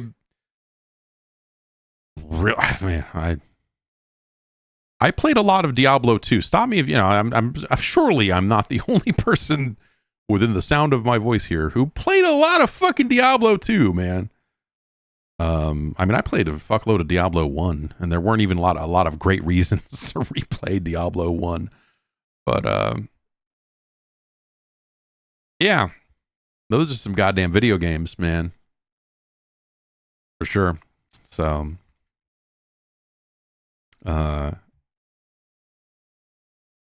yeah, I don't know. I'll play some more Diablo 4. Sure. You got me. I'm on board. But again, like I was saying when we first started, like some of the reactions to this have been people trying to say things like it's a whole new game and it's a brand new game. Like that feels very that's a bit much. It feels like more Diablo 4, and that is precisely what I'm looking for, and I'm excited about that. But I think people are maybe going a little over the top with some of their reactions to the quality of it on display. It's like, yeah, no, they've like, yes, there are things that they have cleaned up over the course of the seasons and things they have done to this game to make it better in the year or so. Has it been a year? When did this thing come out originally? It's been like October 2023, yeah. So almost exactly a year. But in that year, they have polished up a lot of things about it, and none of those individual patches felt like they did enough for me.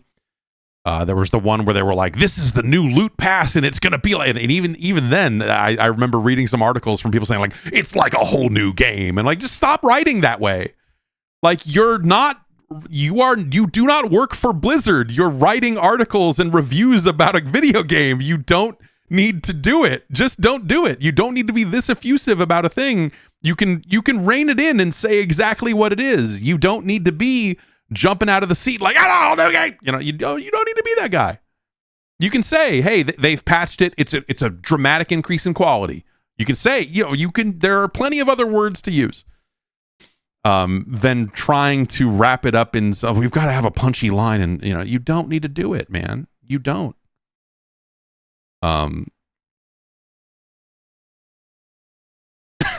You don't need to be that person.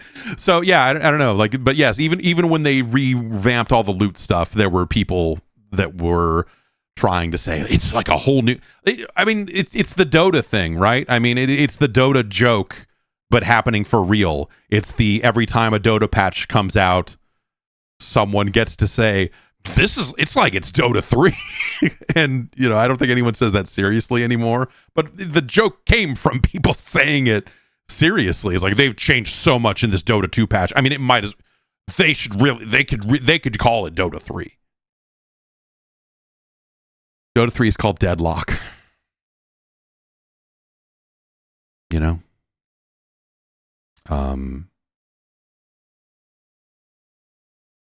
Phil Bosch says, maybe the greatest game ever gets thrown around a lot these days. That's I don't see that, but that's terrible. Writing, okay, if you're just like off the cuff podcast conversation, just whatever, shooting the shit, like, you're going to be a little looser with your words. It's just, that's a natural thing. But I think if you're writing something down, so you would never say maybe the greatest game ever in a review, even if you truly felt that way. What you would say is maybe the greatest game to date. Because, hey, guess what? Ostensibly, theoretically, your review is going to be online for years to come, and a better game will come out eventually. So when you say dumb shit like, it's maybe the greatest game ever made, you're fucking up. You're fucking up. Maybe the greatest game to date. Maybe the best Gears of War game to date. Maybe to date is the way to address those sorts of situations. Calling something the greatest game ever, like, just is so beyond hyperbolic. Like, it's fucking ridiculous. Like, if you really sit down and think about A, how long video games have been around, and B, how popular video games are, and C, how many more video games will come in the years ahead. Putting a flag down there, and like, how many other times are you going to say it? What are you going to say next time a game's really good? What are you going to say next time a game's better than that one? Now this is the greatest game ever made. Like, don't write yourself into a corner. Assume that you're going to be doing this for a while, and that you're going to have to address something that is even better than the thing you like within the next 18 months. Like, that's just sort of how it all goes. Brad Jago says, isn't there an implicit understanding that if you're reading an old review, it's to be taken in the context of the time the game released? Oh, sure. Do people do that? Absolutely not. Does the audience actually like bring that level of logic to the thing? No, they do not. I have dealt with that for these writing tips come from years of people saying dumb things about reviews that you never intended for them to take away from it. It's just like, no, okay. Well, okay, we can't say this because people then take it this way, so we have to, okay, here's the way to write this, here's the way to write this, and blah, blah, blah.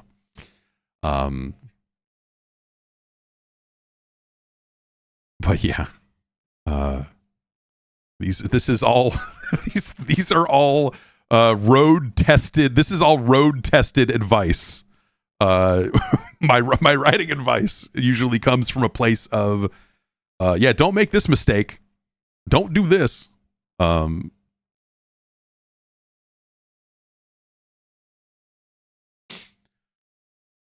Yeah, but I don't know.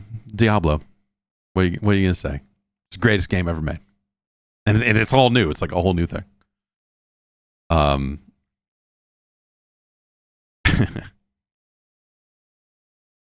wish I liked more of the kind of other action RPGs that come along. People seem to really love like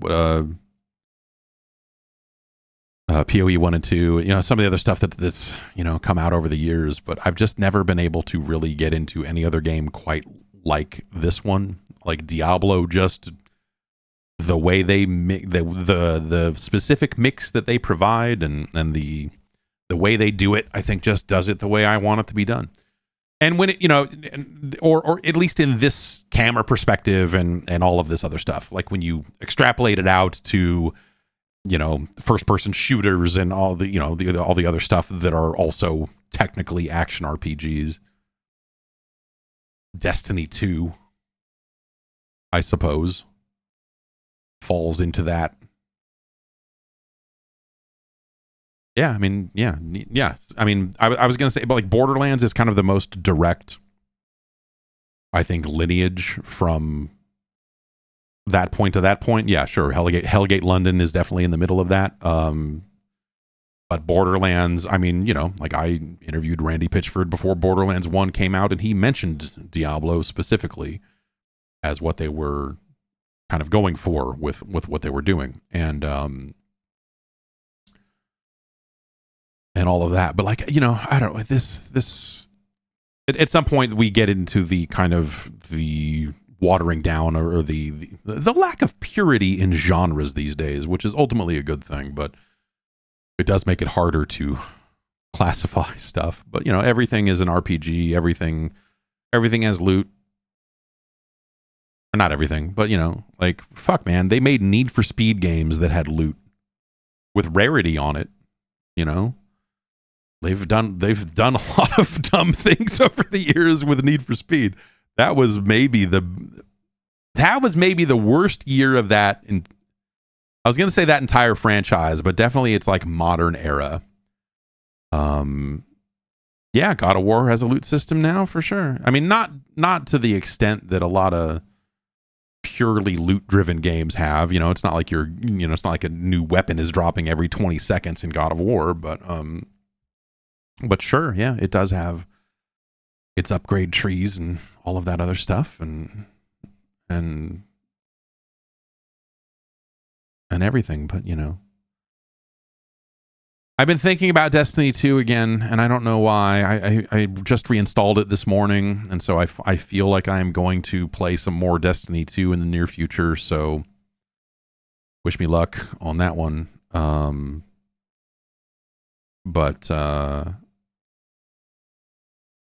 I don't know. I wish I liked more of the more recent Destiny 2 stuff. That's been a bummer. Because when that game is good, it is fucking damn good. Like, speaking of just like games that might as well just be action RPGs.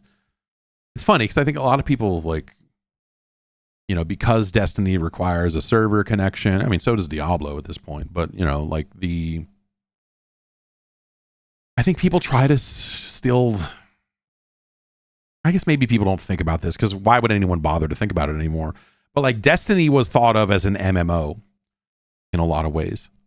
And some of the language used around it when it was coming out, when it was out and people were trying to describe it to other people, like it was like, it's kind of like an MMO shooter. And it's like, no, it's really more of a Diablo. It's really more of an action RPG. I mean, it does have a constantly connected world, but you know, Diablo does now as well, and a lot of games do, and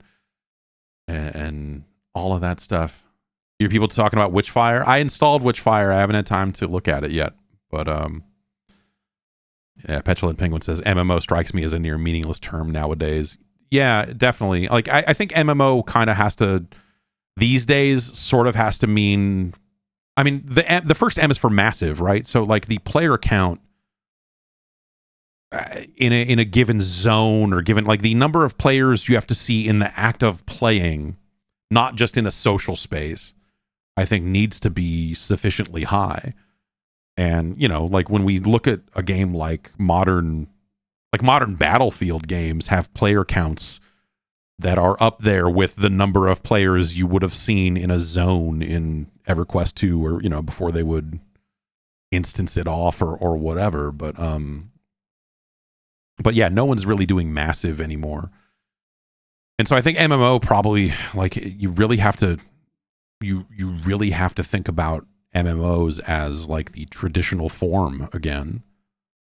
Because for a while there, much like we talk about, you know, everything has become an RPG or everything has become this or everything, like for a while there, everyone was thinking that they were making modern MMOs, and no, like, yes, they were taking cues from MMOs, but making them in more responsible ways, from a server perspective. And, you know, it doesn't have to be just like, it's always funny, you know, like it's the difference between modern games that just run on some cloud thing somewhere, and then you look at like Blizzard saying, hey, we're retiring the server rack that your server was on. If you want to buy Ner'zhul, we're literally selling it.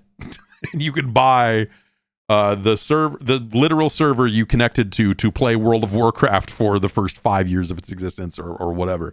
Like, that's the difference, right? But no one builds games like that anymore. But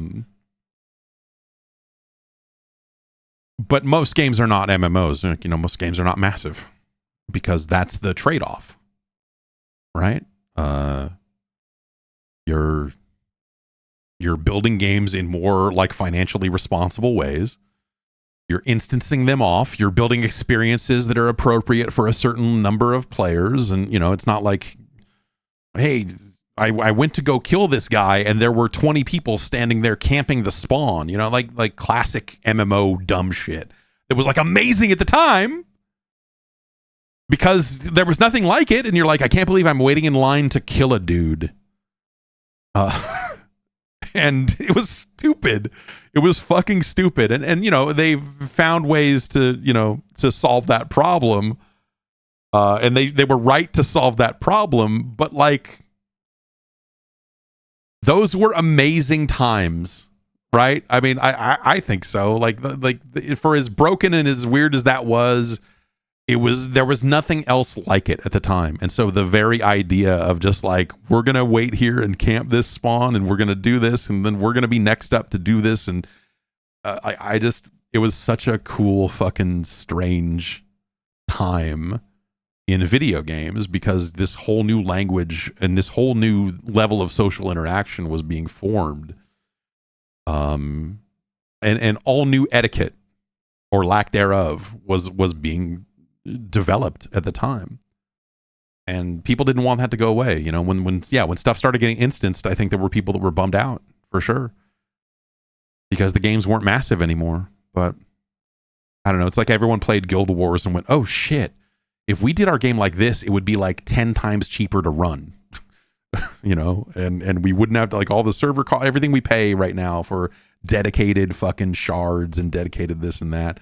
Like we could just dynamically spin up as many as we need and whatever. And just go that way. I always look at it that way. I know we talk about it, you know, once every 6 months or something like that. I feel like we just have this conversation, but man, Guild Wars changed everything. I really do believe that. As much as, you know, I think games like Phantasy Star Online were kind of doing something similar in terms of just like, here's these instance spaces for this number of players. Guild Wars being the game that came out after the craze of monthly subscriptions and World of Warcraft, like all the games that were coming out in that form, for Guild Wars to come out and say, we've got a game that's about as deep as that and it still has this big social space that you can interact with all these players, but we've found a responsible way to like scale this in ways that, you know, make it cheaper to run, and as such we're not going to charge you a monthly fee to play it. Like that was just huge. I don't know. Like I don't know that I've ever talked to developers about that. I have to kind of assume that Guild Wars was a very influential game in terms of not necessarily the bits and pieces of the gameplay or whatever, but just in terms of like, hey, here's a way you can structure your video game from a server and client perspective, and here's how you can kind of manage these multiplayer spaces in ways that will make the game feel bigger without having to invest in the level of infrastructure an MMO needs to survive. Because MMOs were already in the process of failing around that time, right? I mean, you know, like when did Auto Assault come out? Auto Assault was 2006. Man, 2006? That feels so late. And Guild Wars 1 was 2005. So, yeah, that was that era, man. That was that era of failing MMOs. Like, once everyone just got into playing World of Warcraft, every other MMO that came out was just like, hey, here's a cool game to play for 2 months, and then we're all going back to WoW. And so games would come out and you would go like, we'll see if this works or not. What was the first MMO? I don't know. It was like, is it like NetHack or something? Like, you know, if we want to go all the way back, is it? Yeah, WildStar. Yes, WildStar. The WoW killer. WildStar.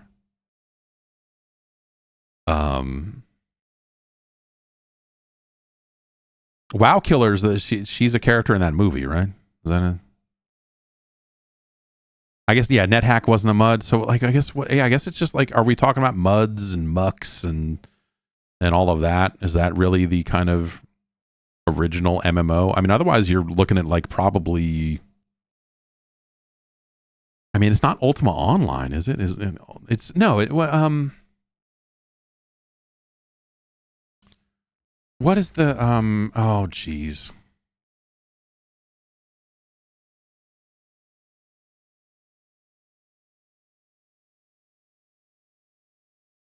The Meridian 59. That was the game I was thinking of. The Realm Online, or just The Realm. I don't remember that at all. I remember Meridian. Ultima Online was 97.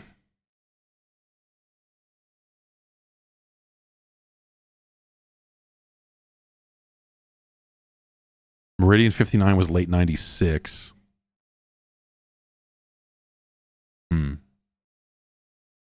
But Ultima Online had alpha testing in very early 96. So I guess, yeah, it's Ultima, probably.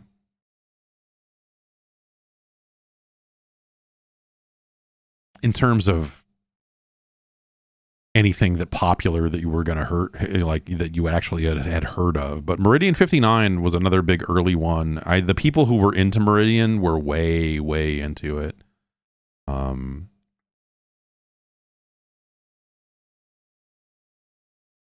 Is it still okay? So Meridian is now open source.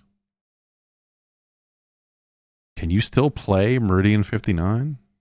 I assume so, but like, geez.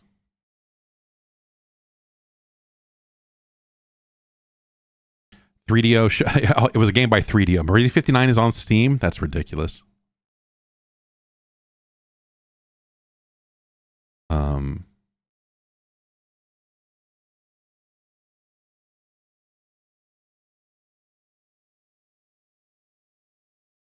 Meridian 59 Official Edition. It's back and free to play. Crazy. They have an upcoming event. The Meridian 59 Harvest is happening on October 30th. Fuck. That's scary. That's there's something very terrifying about looking at a Meridian 59 page on Steam, dude. Holy shit. All right, Meridian 59. How big is the Meridian 59 client? 300 megabytes.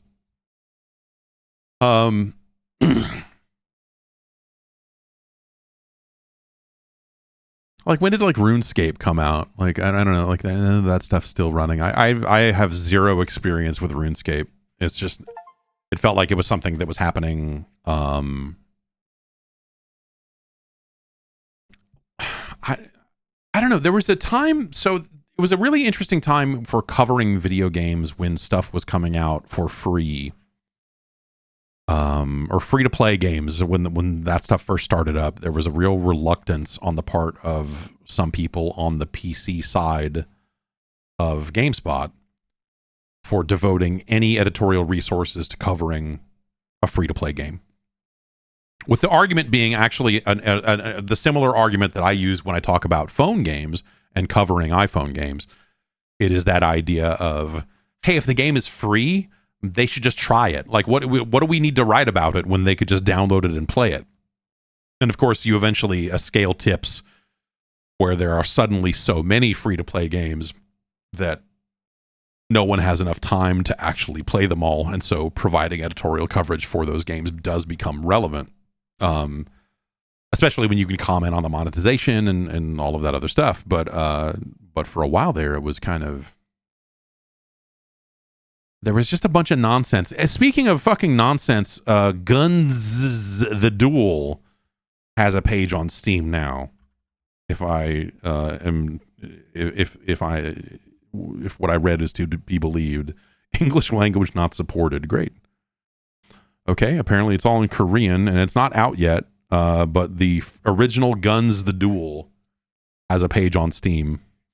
People have been playing that on private servers for a while. There was like, I was getting a lot of videos on TikTok for about a month or two of people playing GunZ the Duel.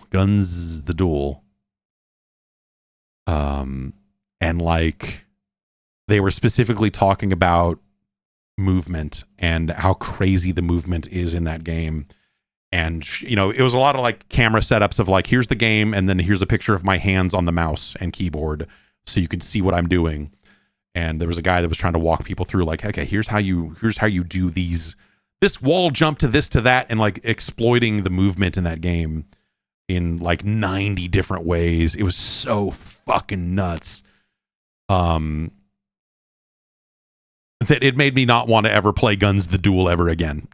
It was definitely a feeling of just like, oh shit, okay. If this is what the kids are into these days, if the kids have discovered GunZ the Duel and they're all buying cheap lightweight mice so that they can do the weird shit they need to do to flip around like maniacs, nope. I'm good, man. I don't stand a fucking chance. Are you kidding me? I'm never gonna learn all that shit. And so SubSpace. We ran a SubSpace server for a little while at GameSpot. The IT guy just kind of set it up because we were playing a bunch of SubSpace. James was his name, if I remember right. Anyway, I think he set up like a Quake server in SubSpace, and I loved SubSpace for a really, I guess in the grand scheme of things, not that long of a time, but SubSpace, if you haven't played it, was it's free now. You can just get it. It's called something different. It's called Continuum now, I think. Maybe it's called SubSpace Continuum. There was another one of those situations where when it became completely free, it was an open source thing, so the name changed, and I think that's on Steam now these days. But it's like Asteroids. Like from a perspective standpoint, it is it's a top down side view, whatever you want to call it. It's your ship flying around space, and then there's a bunch of different rule sets there. Some that are more sports like, where you're like capturing zones or trying to get a ball and bring it back or whatever, and some that are just like you're flying around and you're gaining power, you're getting upgrades for your tiny little ship. And that increases the bounty on you for other players to kill you. And so there are reasons for them to come find you and gun you down. And so it can become kind of a team deathmatch, or you can go out all on your own, depending on which like radio frequency you select. That kind of determines your team, if I remember right. A lot of different weird modes, like very arcane at first. Like the ramp up on SubSpace and figuring out what the fuck is even going on is bizarre. But I really liked SubSpace, and now I'll reinstall SubSpace every couple of years and play it a little bit and go, yep, okay, cool. And I won't run into very many other players, but I'll fly around and shoot some stuff and pick up some upgrades and feel good about myself, and then I'll get blown up and be like, okay, yeah, that sounds about right. All right, SubSpace. See you in 18 months. But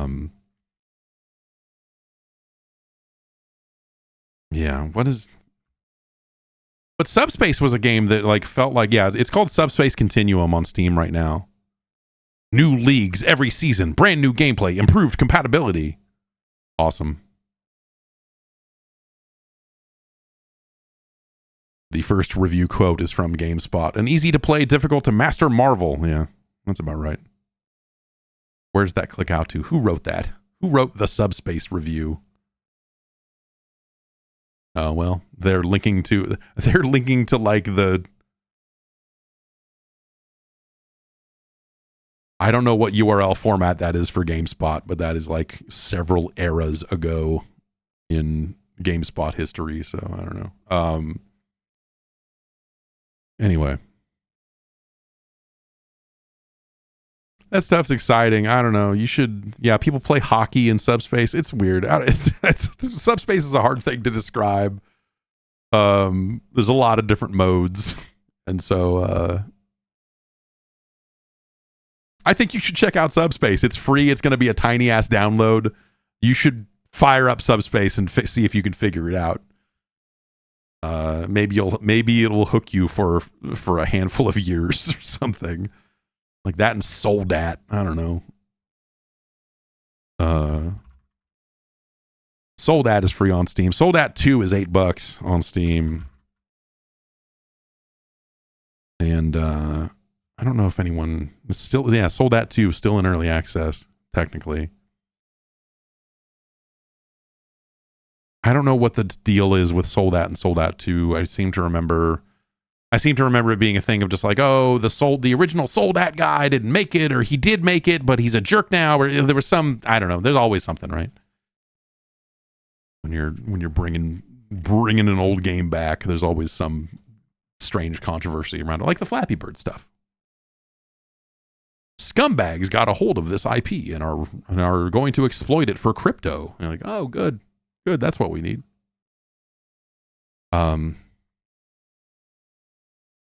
Whoops, I installed Meridian 59.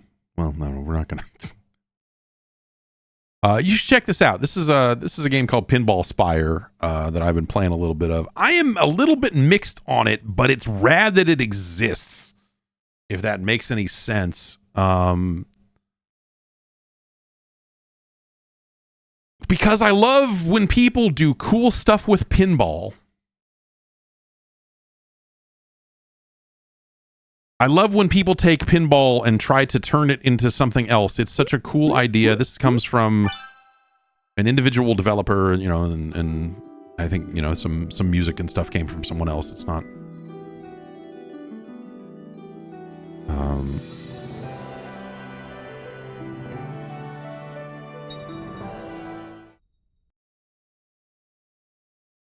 This is a neat game, but also, so I'll just tell you up front. I really like this game, but also I wish the pinball was better. And in a game where it's all pinball, that's kind of a bummer. But conceptually, it's pretty rad. Okay, where am I? We can... Okay, so I need to shoot up that way. Oops. And so you're kind of moving up and down through these boards here. Oops. Well, shit. Come on now. This is a save point, and so you can kind of save here. And then shoot up to the next area. Let's go up. Because I think this is where yeah, this is the most recent area I was in. So I think I opened this. Yeah, I just need to launch up this way. I have a couple of abilities here you see down in the corner.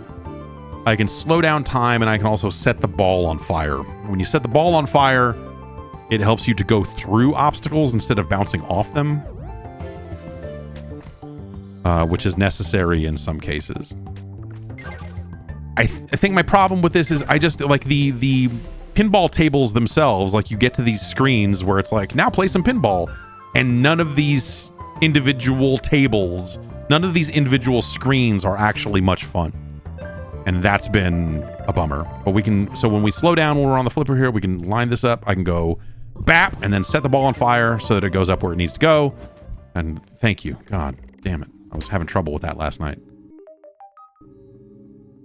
And so now we should be going up to the next, a new area. Okay, I have not been here yet.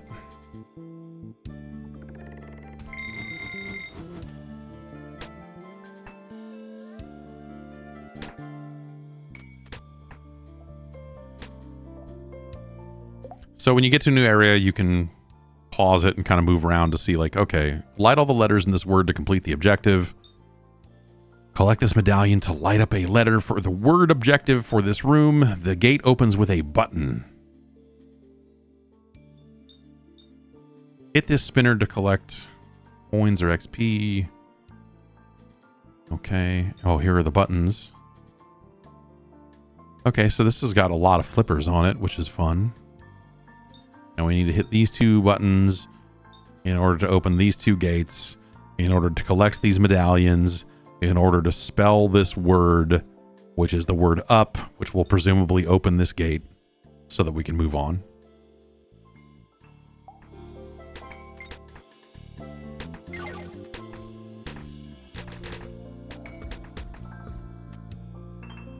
But yeah, I just, I like a lot of what this game is doing, except for the pinball, except for the layout of the tables, and just like there's a lot of stuff that's just kind of in your way, or there isn't enough going on any one individual screen. And I'm hoping that will change as I kind of get deeper into it. But so far,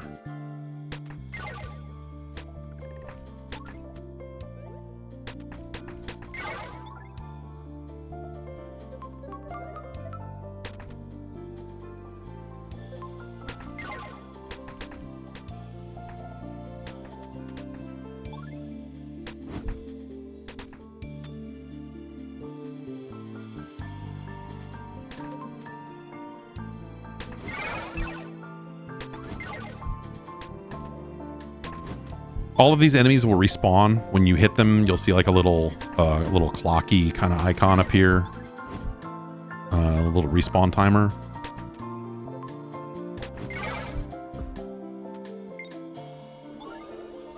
We got the monocle accessory.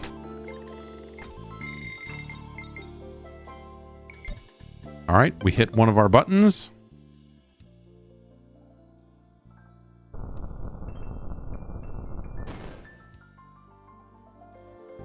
Pretty sure all the stuff, the accessories are just cosmetic.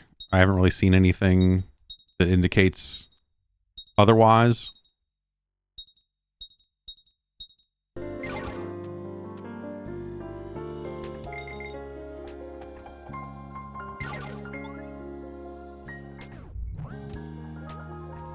Okay, so let's try and...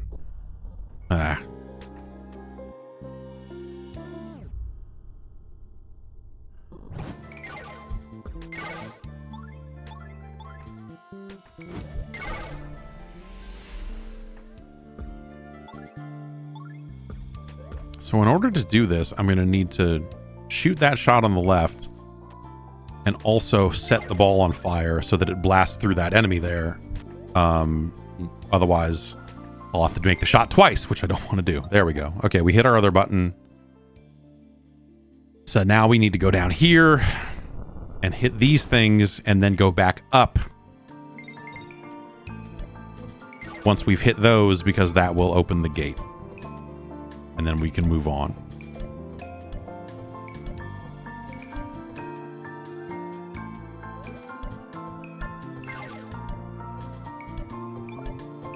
But like, you know, hey, it is hard to make a single good pinball table. A lot of people make bad ones, and they're only trying to make a single screen, you know? And so, like, it's a tough ask to say, man, I wish that every single screen in this game was better. But also, like, there has not been one individual pinball screen that I've seen so far that I've been like, oh man, there's never been a place where it's like, oh, this is just fun to do. Like, this is just fun pinball happening right here. And it's okay if I stay here for a while. It's more just like, oh, okay, here's what do I need to do to get on to the next thing? And then none of it has been all that engaging. And that's kind of a bummer. Because conceptually, I think this thing's awesome. And it's very laid back, and you know, good, nice soundtrack and all that. Not everything can be, you know, a Kirby's Pinball Land or you know, what have you, right? I mean, okay, we need to line this shot up. We need to not run out of mana, because I'm going to need more when we get up here. Okay, there. No, damn it. Okay. Here we go.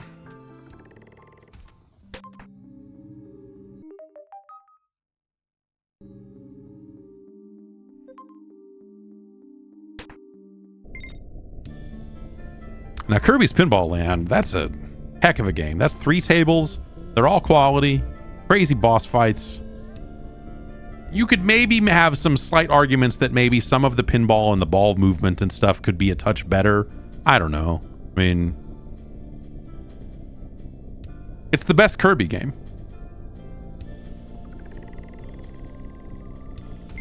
Everyone knows this.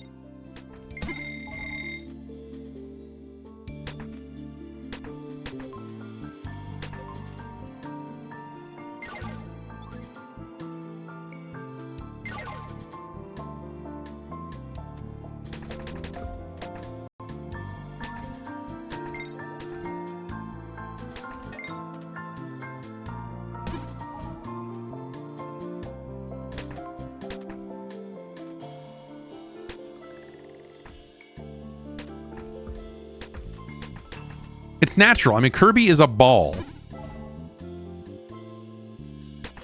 So a game in which you do ball stuff with Kirby, of course it's going to be great.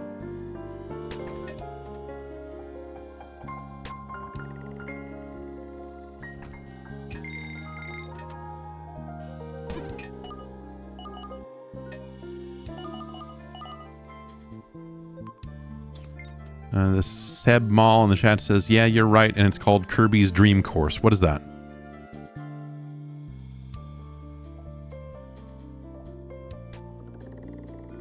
No, I'm talking about Kirby's Pinball Land. It's Kirby. He's like a ball, and so it's like it makes sense that it's like a pinball game because he's a ball.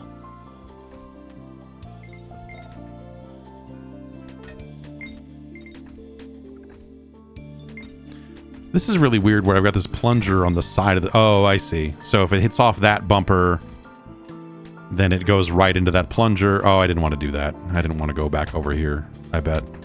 Hey, why don't we find out? This torch is protected by a barrier. The barrier must be removed. Okay, we can rotate this by hitting the flippers. So this is a manual rotation. So we're going to have to deal with that. Light this torch to remove the barrier from another torch in this room. Okay. So we're probably going to have to hit the torches in order, starting with this one.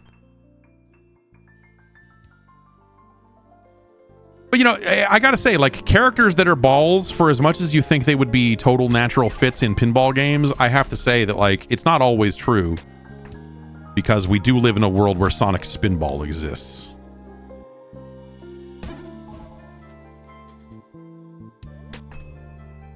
And if there's one thing that I think that everyone who has ever touched a controller can agree on, it's that Sonic Spinball is a fucking miserable video game. Was there a Metroid pinball game? Yes, there is a Metroid pinball game. Some people really like that game. I could never get into it. The Metroid Prime pinball thing, whatever they called it. It's been a long time since I've played it, but I remember really liking the first like Pokemon pinball. Like you're catching Pokemon and you're doing pinball, and it's like it's natural from hey, it's got modes perspective of the way kind of some modern pinball works.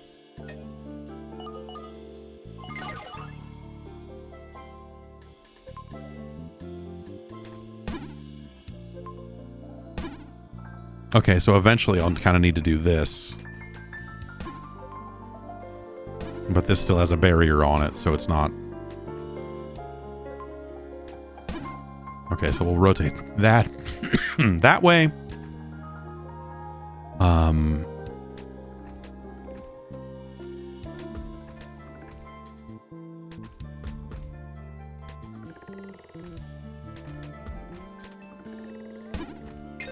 There.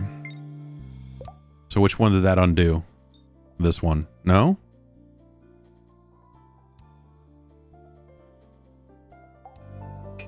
Did not count? What I thought I hit that thing, didn't I? Oh, jeez. Light this torch to remove the barrier. I thought I did that. Oh, well, okay.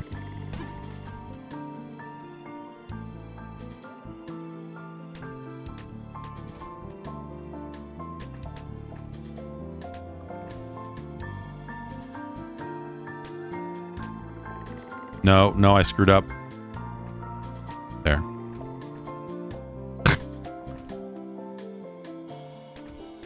We have fun. This is... I'm dying here, man. Okay. There. Ah, I just missed the timing on it. Okay. No, stop going in there. That's the bad place. Also, you know, this game could use a slot machine. I feel like any good pinball machine has a slot machine in it somewhere. Oh, I just didn't even hit it, man. Did I? No, I had to have hit it. Like it goes through so forcefully. Like Yeah, Devil Crush and Alien Crush are great fake pinball games. Those are awesome.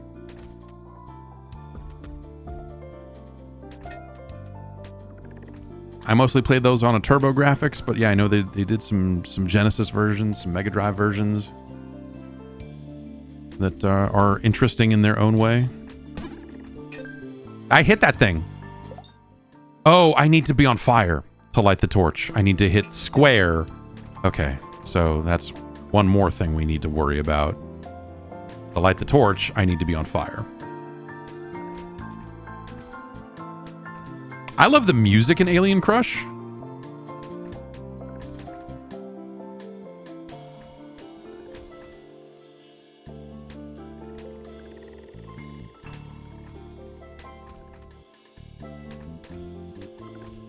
I need to be out of here. I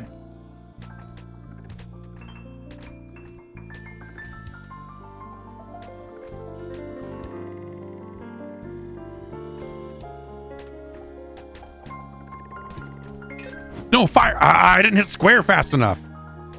I am very frustrated by this.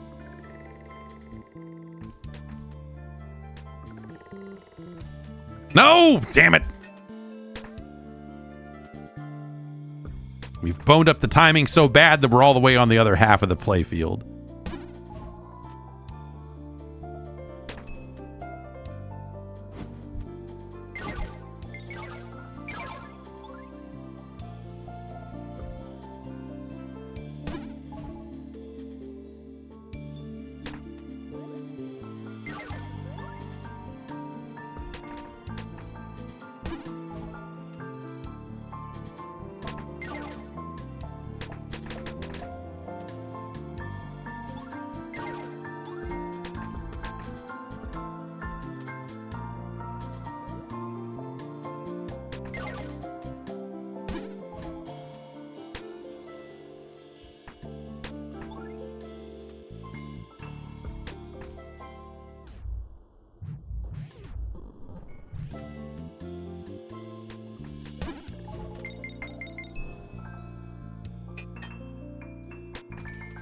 There. Okay.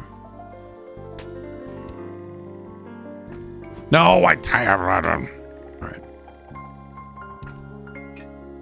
Get back over here.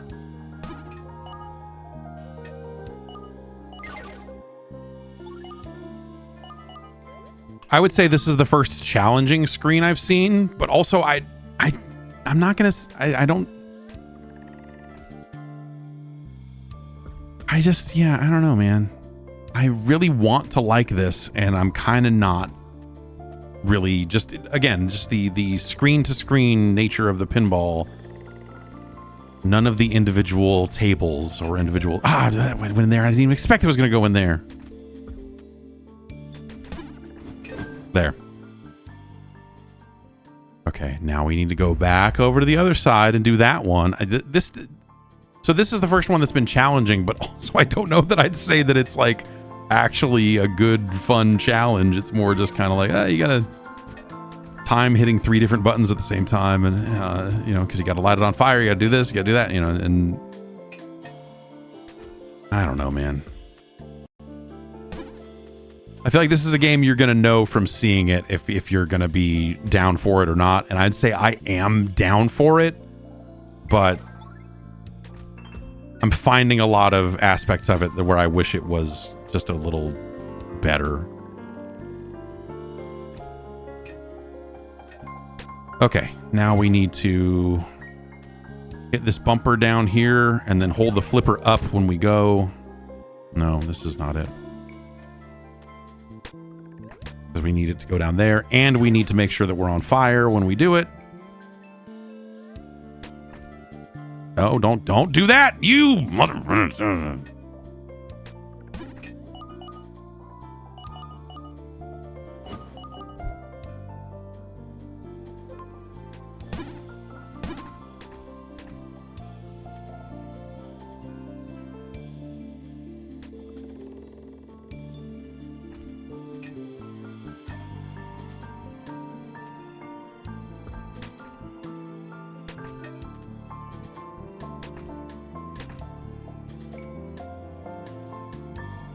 We're going to try and use a soft touch here because we don't want to...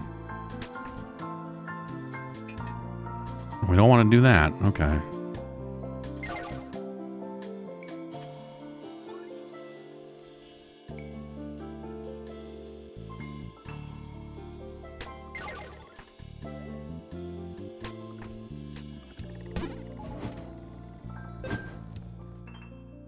Now we need to go back over to the other side to get this torch.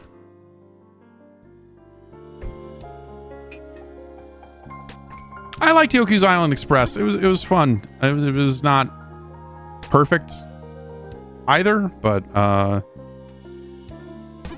guess I would say it kind of ran out of steam. Like it was a cool game, and then by the end of it, I was more than done with it.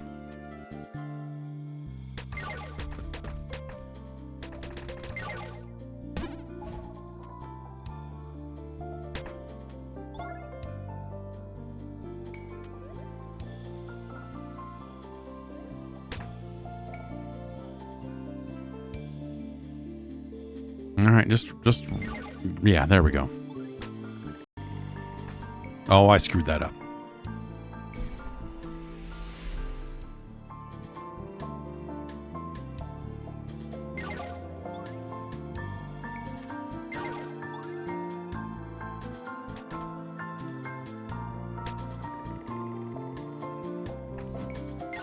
Nope, can't use fire on that one to just blast through it, so...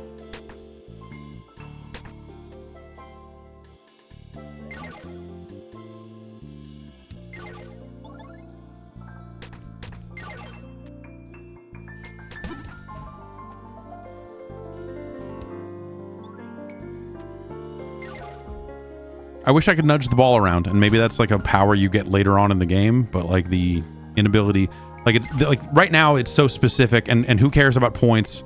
Like I'm getting more mana that is never really an issue. I'm getting all this currency that I haven't found a place to spend yet, so I assume there's got to be a shop in this game somewhere. But like the moment to moment, like all I need to do is get over to the other side and light that other torch. Nothing else I'm doing contributes to that. And nothing else is contributing to anything that seems like it is of any value whatsoever. And so when you're not making those shots, you're not like, well, I'm still doing this and cool shit's still happening. It's just like bump, bump, bump, bump, bump. Okay, fine. Could you just land in the one spot that I needed to go in, because I don't want to do this.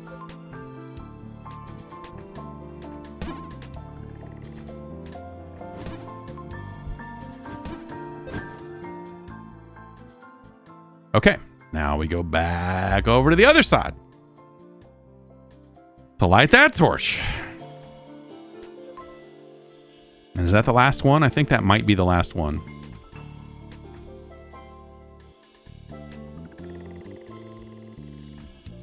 At least getting back is easy.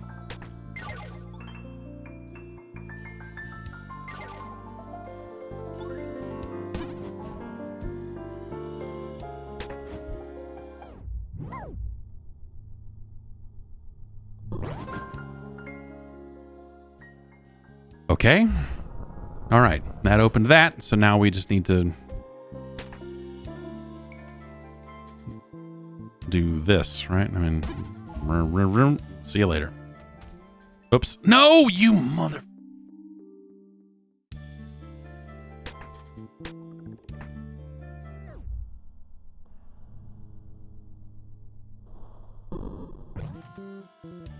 Please, please. Fucking... Ugh.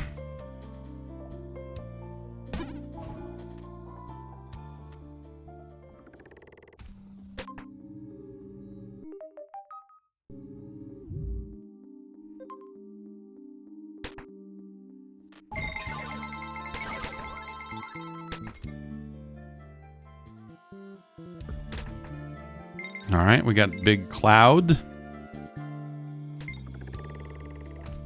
Hot vape room. Are these... What is this? Are those clouds? Can't burn them. We got some planets. What are we... seems like it can be moved with a strong hit. So maybe we can move the balls, move the planets around. Do we need to align these planets? Ring the bell to open one of the gates at the top of this room. Okay, so we got 2 gates up here. We need to hit both those bells. But I don't know that we'll be able to hit them unless we get all this other shit out of the way.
I really don't know what, I mean, okay, so this one is here, so maybe this is the only one I can, this is the only one I can hit.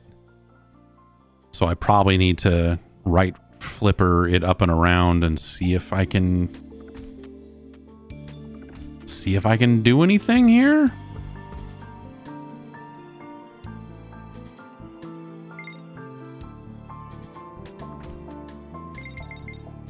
Having these plungers here is really frustrating.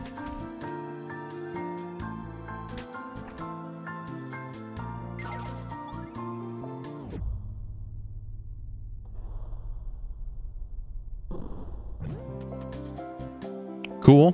Cool, cool, cool, cool.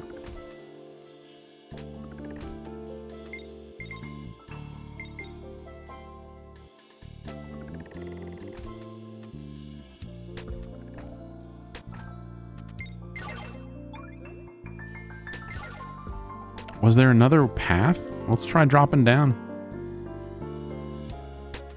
Oh no, not okay.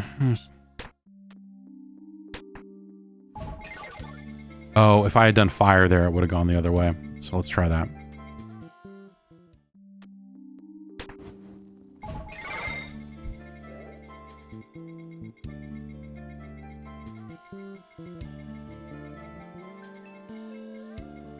Let me just check on something real quick here before we continue. Okay.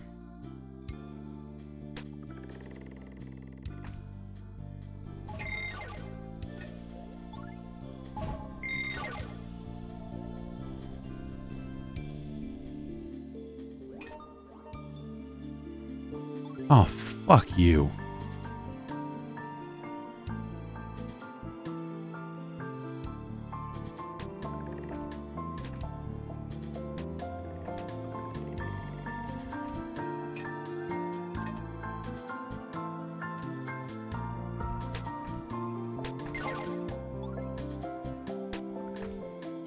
No, no, not over here. All right, that's Pinball Spire. Yeah, it's really, it's a good idea with a bunch of layouts that are just not that interesting to engage with. I think that's the problem with it, you know.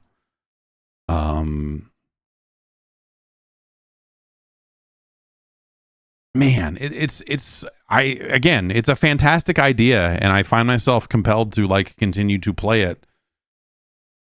But every time I like, most of my sessions have gone that way of just like something happening and me going like, all right, I'm good. I'll play this again tomorrow for another, you know, however long it takes me to hit my limit of like, God damn it, this stupid. And there's, you know, there's definitely something about it, but the layouts, the individual layouts are the problem there. I think it's just not that fun to play, which is a problem for a video game. I find when games when it's an issue that sometimes these games have.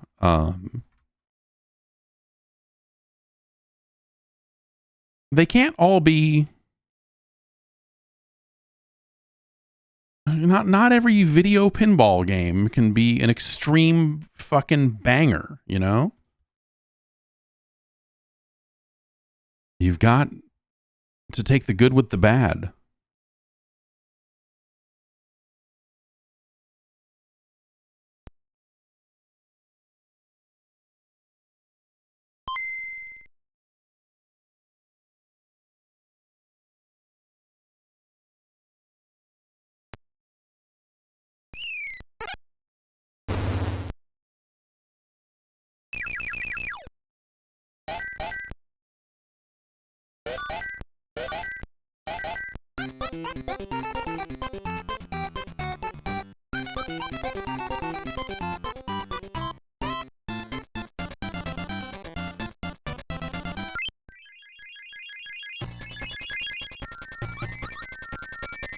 Three tables to choose from.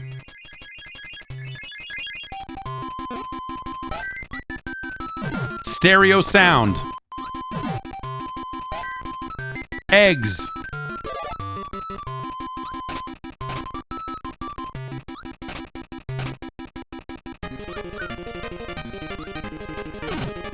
Guys that prevent your eggs, that hit your eggs to keep your eggs from cracking. A hopping chicken. These now we're pinballing. Sometimes you hit the chicken.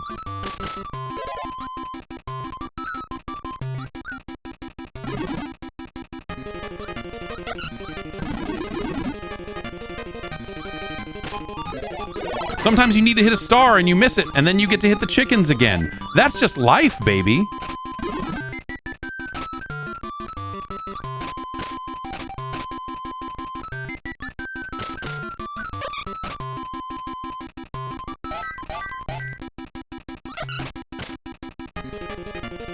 Oh, he's gonna get the chicken. Ah, you fuckface.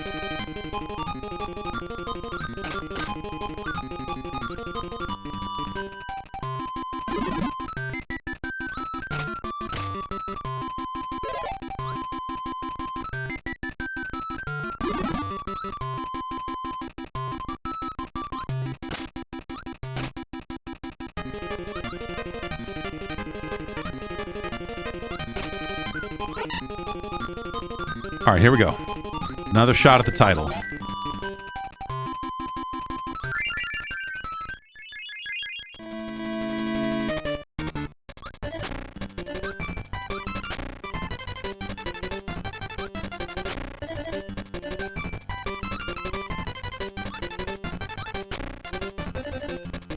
Oh, they're gonna freeze my flippers if I'm not careful.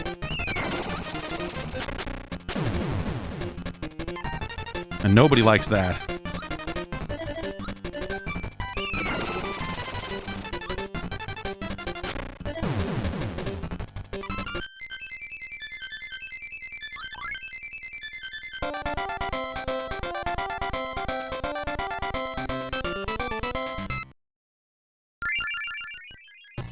That's one of the tables done, man.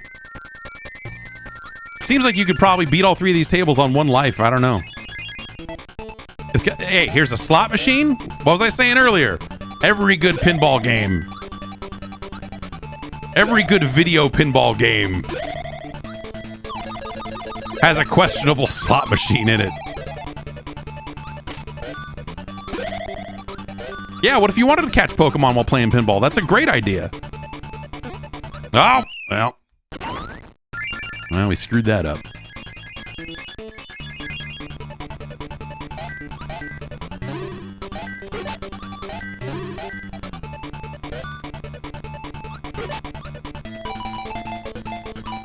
Ah! Oh.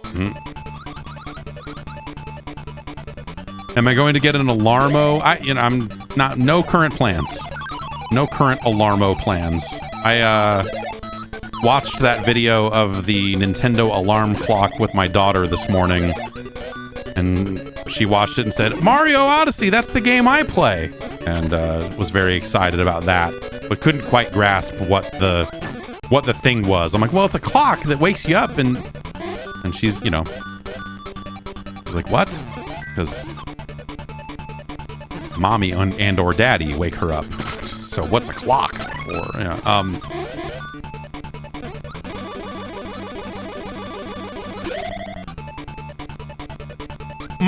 the thing with the alarm clock, my initial thoughts on Alarmo were, this thing is only cool if it has a mode where you can just turn on the motion sensor and constantly just dance in front of it to make it make noise, because that's what my daughter would want to do. She doesn't want to have the thing go off and then she moves and makes noise.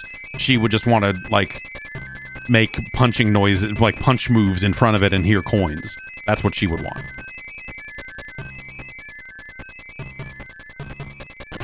You spell extra in this game, and that's good. Most games where you spell the word extra are good. Like if you get an extra life for spelling extra, that's usually a sign of a quality video game.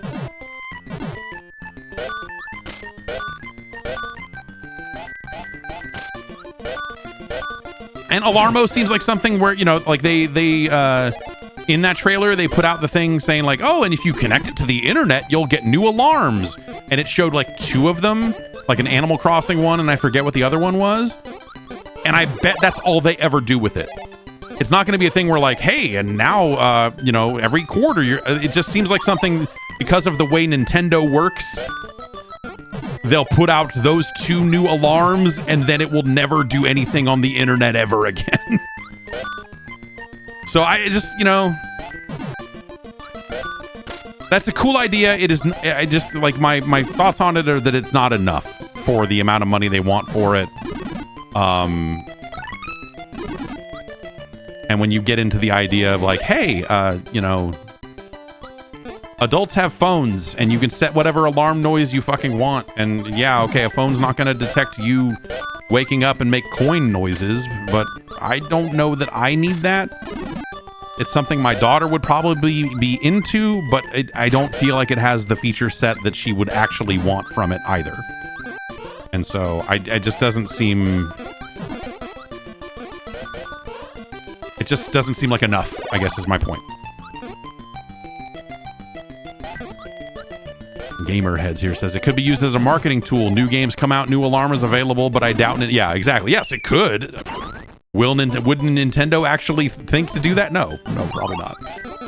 Also, what new Nintendo? You know, like all the hot new Nintendo IP.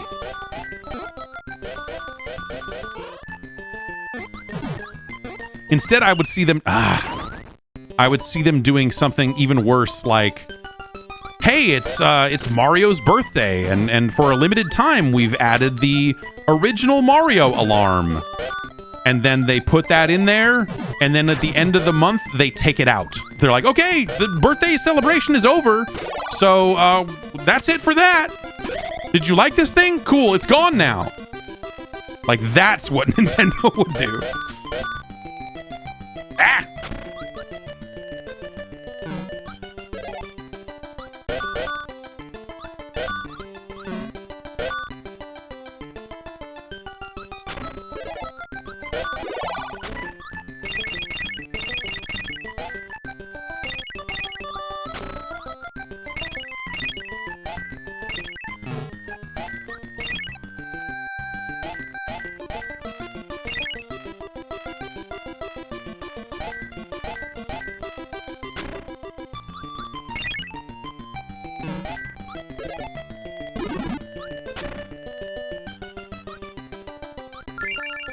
All right.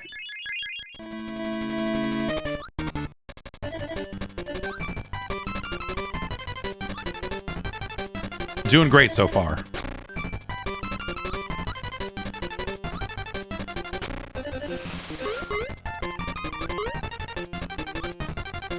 If you can get in the right position in this fight and like get between the wall and the dude, yeah, like that, there are times where you can just like rack up all the hits you need.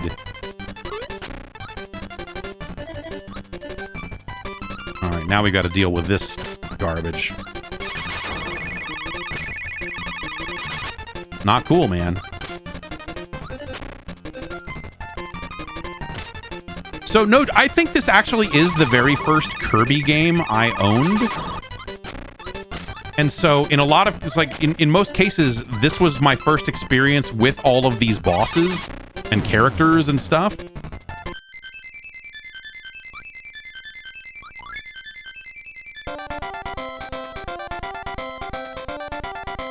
All right, that's 2 bosses down on 1 ball.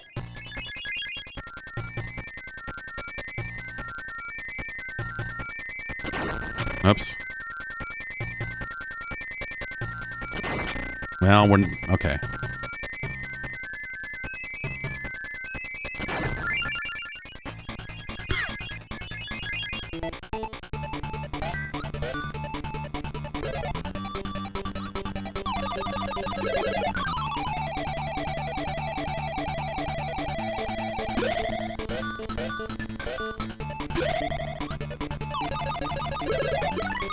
Get up there. Send him.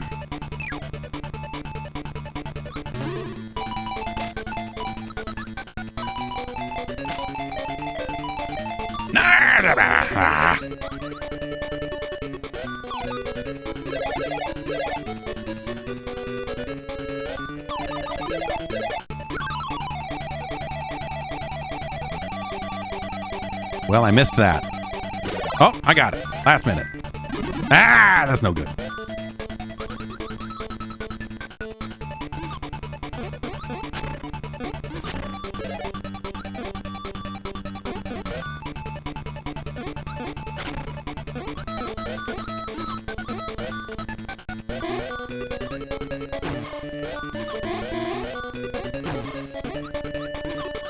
Oh, that's it. Not gonna get... Oh, okay. We got one more. I thought that was it. That little platform gets smaller every time you fall down there, so it makes it harder for you to recover. A lot of the concepts that used on these tables were originally used in the NES version of Pinball. Like the way these Kirbys kind of... there's the eggs and chickens in original Pinball that are kind of used in a similar way as these Kirbys are.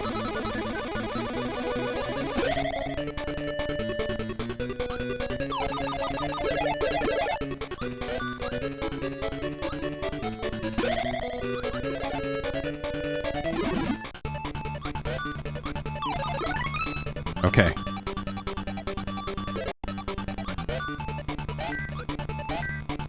There we go. Up we go. Oh.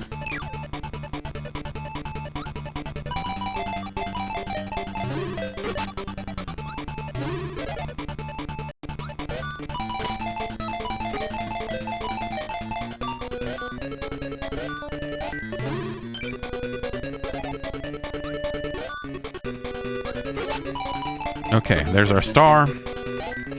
Nah! Get it. Come on. Oh, man. Okay.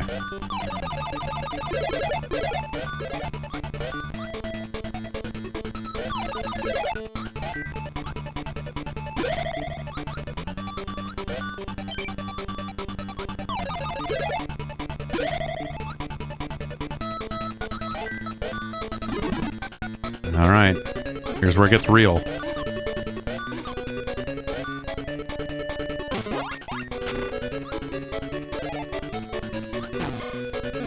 Wouldn't be the worst idea to take that star out of here.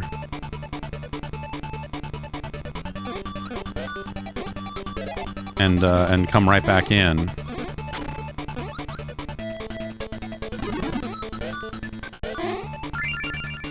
Because it gives us an opportunity to maybe get 2 more letters.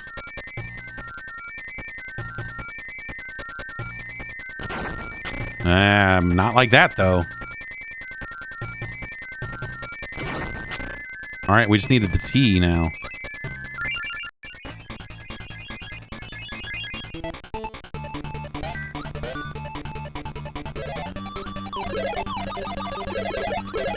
Give me them Kirbys.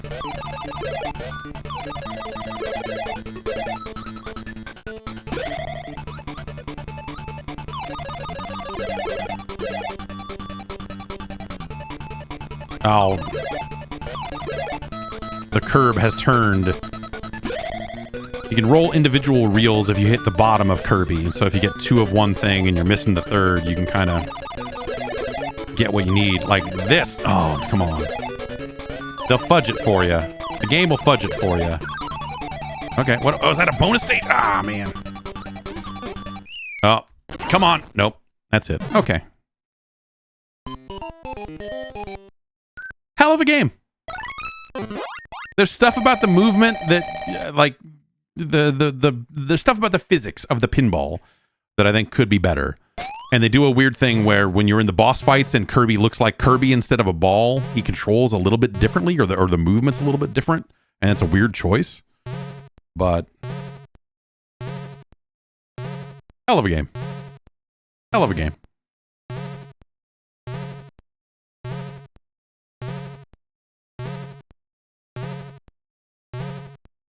That's gonna do it for me.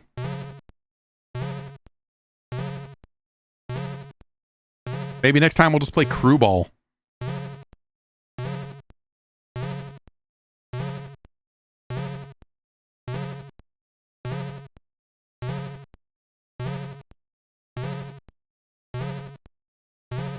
See you in a couple days.